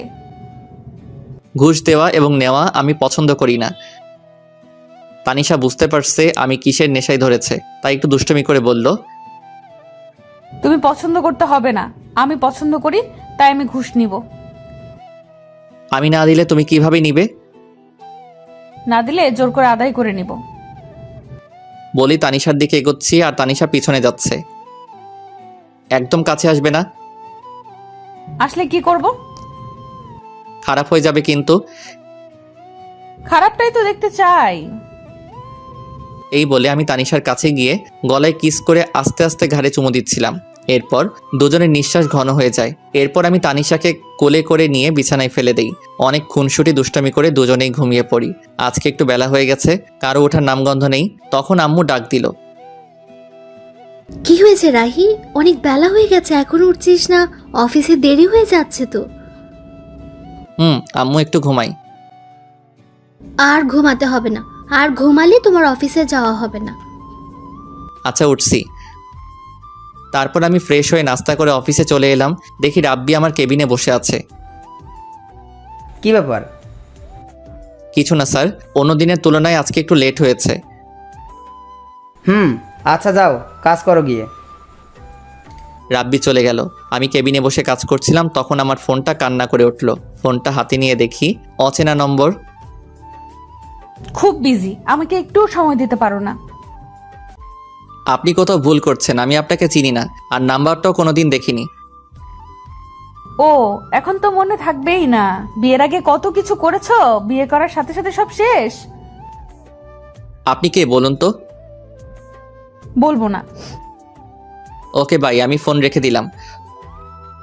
এই না না, বলছি। আজ আম্মুর কাছ থেকে নতুন সিম নিয়েছি তোমার সাথে দুষ্টমি করব বলে। তাই তো, কি করেছে আমার বাবুটা? কথা বলছি জনাব, তুমি কি করছো? একটা মেয়ের কোলে মাথা রেখে শুয়ে আছি। কি বললি তুই হারামি? লুচ্চা বেটা, তোর সাথে কোনো কথা নাই। তুই কোনো দিন আমাকে বউ বলবি না। তানিশা ফোন রেখে দিল। আমি হাসতেছি, কেমন বোকা বানিয়ে দিলাম তানিশাকে। একটু পর আম্মুর ফোন এলো। হ্যালো আম্মু, বলো। অসময়ে ফোন দিলা যে, কি কিছু হয়েছে? কিছু হয়নি, কিন্তু হঠাৎ তানিশা কেমন যেন করছে। ওর আচরণ আমার মোটেও ভালো লাগছে না। কেন আম্মু, কি হয়েছে? একটু আগে তোর সাথে কথা বললো, তারপর কি হলো না হলো কিছুই জানি না। আর শুধু কান্না করছে আর বলছে আমি এখানে থাকবো না আম্মু, তোমার ছেলে একটু ভালোবাসে না আমায়, আমি চলে যাব। ও এমনি ঠিক হয়ে যাবে আম্মু, তুমি চিন্তা করো না। তুই কি এমন বলেছিস যে এমন আচরণ করছে? আম্মু বাসায় গিয়ে সব বলবো, আর তুমি এসব নিয়ে একটু চিন্তা করো না। ফোন রেখে দেওয়ার পর থেকে কিছুই ভালো লাগছে না। ওর সাথে এমন দুষ্টমি না করলেও পারতাম। মেয়েটা এমন কেন? আমি বললাম আরও বিশ্বাস করে নিল। আজকে একটু তাড়াতাড়ি বাড়িতে ফিরলাম। বাড়িতে এসে তানিশাকে কোথাও দেখতে পাচ্ছি না। তানিশার কোনো সারা শব্দ নেই। তাই আম্মুকে বললাম, আম্মু আম্মু। কি হয়েছে? বাড়িতে এসে এভাবে চিল্লাচিল্লি করছিস কেন? আম্মু তানিশা কই? কখন থেকে ডাকছি, কোনো সারা শব্দ নেই। তানিশা ওর বাড়িতে চলে গেছে। আমি বললাম কি হয়েছে, আমার কথা না শুনে হন হন করে ব্যাগ নিয়ে চলে গেল। আমার এখন একদম ভালো লাগছে না তানিশা যাওয়ার পর থেকে। ঘরটা কেমন যেন হয়ে গেছে। তুই গিয়ে তাড়াতাড়ি তানিশাকে নিয়ে আয়। আম্মু অনেক রাত হয়েছে, এখন তুমি শুয়ে পড়ো, আমি আসছি। বলেই বাইক নিয়ে শ্বশুরবাড়ির উদ্দেশ্যে রওনা দিলাম। বেশি দূরের পথ না। শ্বশুরবাড়ি এসে দরজায় কলিং বেল দিতে লাগলাম। কিছুক্ষণ পর তানিশা এসে দরজা খুলে দিল। কি হয়েছে? এভাবে চিল্লাচিল্লি করছেন কেন? এটা কোনো মাছের হাট না যে এভাবে চিল্লাচিল্লি করবেন। তুমি এভাবে চলে এলে কেন? জানো না আম্মু তোমাকে ছাড়া থাকতে পারে না, সাথে আমিও। ঢং করা লাগবে না। যেখানে আমার কোনো মূল্য নেই সেখানে আমি থেকে কি করব? মানে? অফিসে যাওয়ার নাম বলে অন্য মেয়েদের সাথে থাকবে, সন্ধ্যা হলে বাসায় ফিরবে, তার কাছে আমি কিভাবে থাকবো? তানিশা চোখ মুখ লাল হয়ে আছে, মনে হয় অনেক কান্না করছে। কান্না করারই কথা, যে কথা বলেছি। আরে আমি তো মজা করে বলেছিলাম, আর আমি তো তখন তোমার সাথেই কথা বলছিলাম। বিশ্বাস না হলে অফিসে খোঁজ নিয়ে দেখো। আমি কোনো খোঁজ নিতে যাব না, আমার কোনো দরকার নেই। আপনি এখান থেকে চলে যান। আপনার মতো লোকের সাথে আমি সংসার করব না। বলেই মুখের উপর দরজা লাগিয়ে দিল। কি রে, তোমাদের আবার ঝগড়া হয়েছে? ওই বেটা বদের হাড্ডি সব সময় আমাদের সাথে লেগে থাকে। তবুও তো তোকে অনেক ভালোবাসে। রাগ করে এখন যে এলি, কিভাবে থাকবি এখন? সত্যি তো আম্মু, আমার এখন ভালো লাগছে না। কেন যে ওকে রাগে তাড়িয়ে দিলাম। ওকে ফোন দে। আমি পারবো না আম্মু, তুমি দাও। আমি কেন দিব? তোর জামাই, তুই ফোন দে। তানিশা একটু ভয়ে ভয়ে আমাকে ফোন দিল। হঠাৎ আমার ফোনটা বেজে উঠল। পকেট থেকে ফোনটা বের করে দেখি তানিশা ফোন দিয়েছে, তাই একটু দেরি না করে ফোন রিসিভ করলাম। হ্যালো তানিশা। কেউ যদি আমাকে ভালোবেসে থাকে তাহলে এসে নিয়ে যেতে পারে। এইটুকু বলেই ফোনটা কেটে দেয়। বুঝতে পারলাম পাগলিটার রাগ কমেছে, তাই দেরি না করে ওকে নিতে চলে এলাম। এসে দেখি ও রেডি। চাচিকে না মানে শাশুড়ি মাকে বলে নিয়ে আসলাম। রাস্তায় আমার সাথে একবারও কথা বলেনি, তাই আমি আগে বলি সরি। তুমি এতটা রাগ করবে বুঝতে পারিনি। আমি তো এমনি মজা করে কথাটা বলেছিলাম। তুমি জানো না আমি তোমাকে কতটা ভালোবাসি। এসব বললে আমার কষ্ট হবে না? সরি, আর কখনো এমন বলবো না। এবার প্লিজ একটু হাসো। হয়েছে? এই তো আমার লক্ষ্মী বউ। বাসায় আসতে আম্মু তানিশাকে দেখে বলতে থাকে, কি রে মা, রাগ করে এভাবে এখান থেকে চলে গিয়েছিলি কেন? জানিস না তোকে ছাড়া এখন এই বাড়িটা ফাঁকা ফাঁকা লাগে? আর যাব না আম্মু, তোমার ছেলেকে বলো আমার সাথে যেন না লাগে। রাহি, তুই সবসময় আমার মেয়েটার পেছনে লেগে থাকিস কেন? তানিশা, তোর সাথে আর এমন করলে আমাকে বলবি, তখন মজা দেখাবো হারামজাদাকে। ওকে। রাতে খাবার খেয়ে ঘুমানোর সময় ঘটল বিপত্তি। তুই বিছানায় ঘুমাবি না। আজব তো, কেন? আমি বসি তাই। সব তো ঠিক হয়ে গেল, কিন্তু এখন আমার কি? কিচ্ছু ঠিক হয়নি। আমাকে কষ্ট দেওয়ার ফল। যতদিন না আমি বলবো ততদিন তুই নিচেই ঘুমাবি। এটা কেমন কথা? ওই আমার সোনাটা, বাবুটা। না, তুই একদম এসব বলে ডাকবি না। আমি তোর কেউ না। ও বউ। কে তোর বউ? তুমি আমার কিউট সোনা বউ। আমি তোর বউ না। আমার বর তো খুব ভালো, সে আমাকে অনেক ভালোবাসে, কখনো কষ্ট দেয় না। কিন্তু তুই শুধু আমাকে কষ্ট দিস। ও বউ, ভুল হয়ে গেছে, মাফ করা যায় না? একদম চুপ, তুই আজ থেকে নিচেই ঘুমাবি। তোমার কষ্ট হবে না এতে? আমার কোনো কষ্ট হবে না। ওকে, গুড নাইট। হুম। পরের দিন সকালে ঘুম থেকে উঠে দেখে আমি বিছানায়। কি ব্যাপার, আমি এখানে কিভাবে আসলাম? আমি তো ফ্লোরে ঘুমাইছিলাম। নিশ্চয়ই বান্দর নিয়ে এনেছে। থুক্কু তানিশা। মুখের কোণে অজান্তে হাসি ফুটে উঠল। পাগলি একটা, নিজেই নিচে ঘুমানোর কথা বলল, আবার নিজেই উপরে নিয়ে আসছে। ও বউ, চুপ। আমার সোনা বউ। সকালে উঠেই বউ বউ করছিস কেন? ও আপু, আপনার এখনো রাগ কমেনি? কি বললি? আমি তোর আপু, তাই না? এইবার তো মনে হয় আমি শেষ। না মানে চাচাতো বোন যখন বউ, তাই তো? একদম চুপ, বেয়াদব। রাগ কেন বাবু? সরি বলছি তো। রাখ তোর সরি, তোর সরির গুষ্টি মারি। তানিশার সাথে ঝগড়া করছিলাম, তখনই চুটকি এসে ডাক দিল। ভাইয়া, তোকে আর আপুকে আব্বু ডাকছে, তাড়াতাড়ি আয়। তুই যা, আসছি। তাড়াতাড়ি আয়। তারপর আমি আর তানিশা আব্বুর কাছে গেলাম। আব্বু কিছু বলবে? তোমাদের সাথে কিছু কথা ছিল। কি বাবা? আসলে তোমাদের বিয়ে করার পর অনেক সমস্যা গেছে আমাদের পরিবারের উপর। দোকানটাও শেষ হয়ে যায়, হাতে টাকাও ছিল না। এখন সব ঠিক আছে, তাই তোমরা কিছুদিন ঘুরে আসো। এই নাও টিকিট। কক্সবাজারে আমার সব ব্যবস্থা করা আছে। আচ্ছা আব্বু, আমি তো মহা খুশি। পরের দিন আমরা কক্সবাজারের উদ্দেশ্যে রওনা দেই। ওখানে পৌঁছাতে অনেক সময় লাগে, তাই আমরা সোজা হোটেলে চলে যাই। তারপর ফ্রেশ হয়ে খাবার খেয়ে রেস্ট নেই, কারণ অনেকটা পথ জার্নি করে এসেছি। পরের দিন ঘুম থেকে উঠে আমি ফ্রেশ হওয়ার জন্য ওয়াশরুমে যাই। গিয়ে দেখি তানিশা গোসল করছে। আমাকে দেখে চিৎকার করে ওঠে। আসার সময় নক করবি তো? আমি কিভাবে জানবো তুমি ভিতরে? আর দরজা নক করো নাই কেন? তুই ঘুমিয়েছিলি তাই নক করি নাই। ও, বের হ এখন। কেন, আমি থাকলে প্রবলেম কি? যেতে বলছি যা। না, আমি বাথরুমের দরজাটা নক করে ওর দিকে এগিয়ে যাই। তানিশা ভয় পিছনে যেতে থাকে। আমি তানিশার অ্যাক্টিভারের কাছে যেতেও ও চোখ বন্ধ করে নেয়। তারপর আমি চলে আসি। তানিশা হাত ছেড়ে বাঁচলো। এখনো কি আমার উপর অভিমান করে আছো? প্লিজ আমার দূরে দূরে রেখো না, অনেক কষ্ট হচ্ছে আমার। আমি গিয়ে ওর হাত ধরি। প্লিজ তানিশা কিছু না বলে আমাকে জড়িয়ে ধরে। কখনো ছেড়ে যাবে না তো? জীবন থাকতেও না। কখনো যাবে না তো? বাঁচতে হলে একসাথে বাঁচবো, মরতে হলে একসাথে মরবো।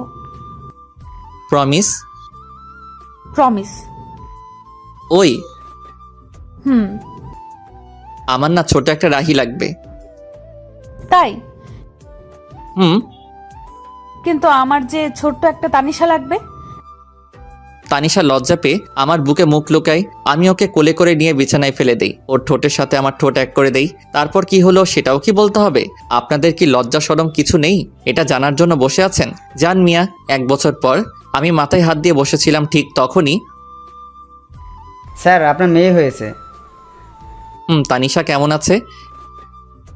ভালো না, শেষবারের মতো দেখে আসেন। কি বলছেন এসব? আমি কেবিনে গিয়ে, এই তানিশা উঠো, দেখো আমাদের মেয়ে হয়েছে, তোমার মতোই মিষ্টি। এই তানিশা দেখো না একবার, প্লিজ একবার কথা বলো। তুমি কিন্তু তোমার প্রমিস ভেঙে ফেলছো। তুমি আমাকে প্রমিস করেছিলে একসাথে বাঁচবো, একসাথে মরবো, কিন্তু তুমি আমাকে আগে রেখে যেতে পারো না। ঠিক আছে, আমিও চলে যাব।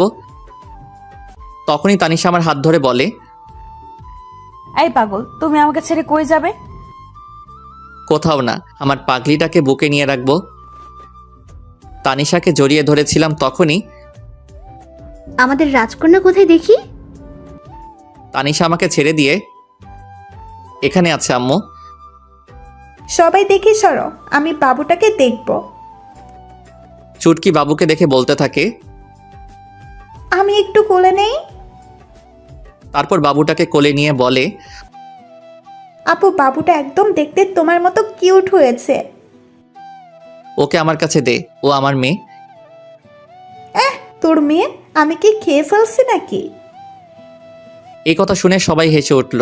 তারপর আমার মিষ্টি মেয়েকে নিয়ে সবাই আনন্দ করলো। সন্ধ্যার সময়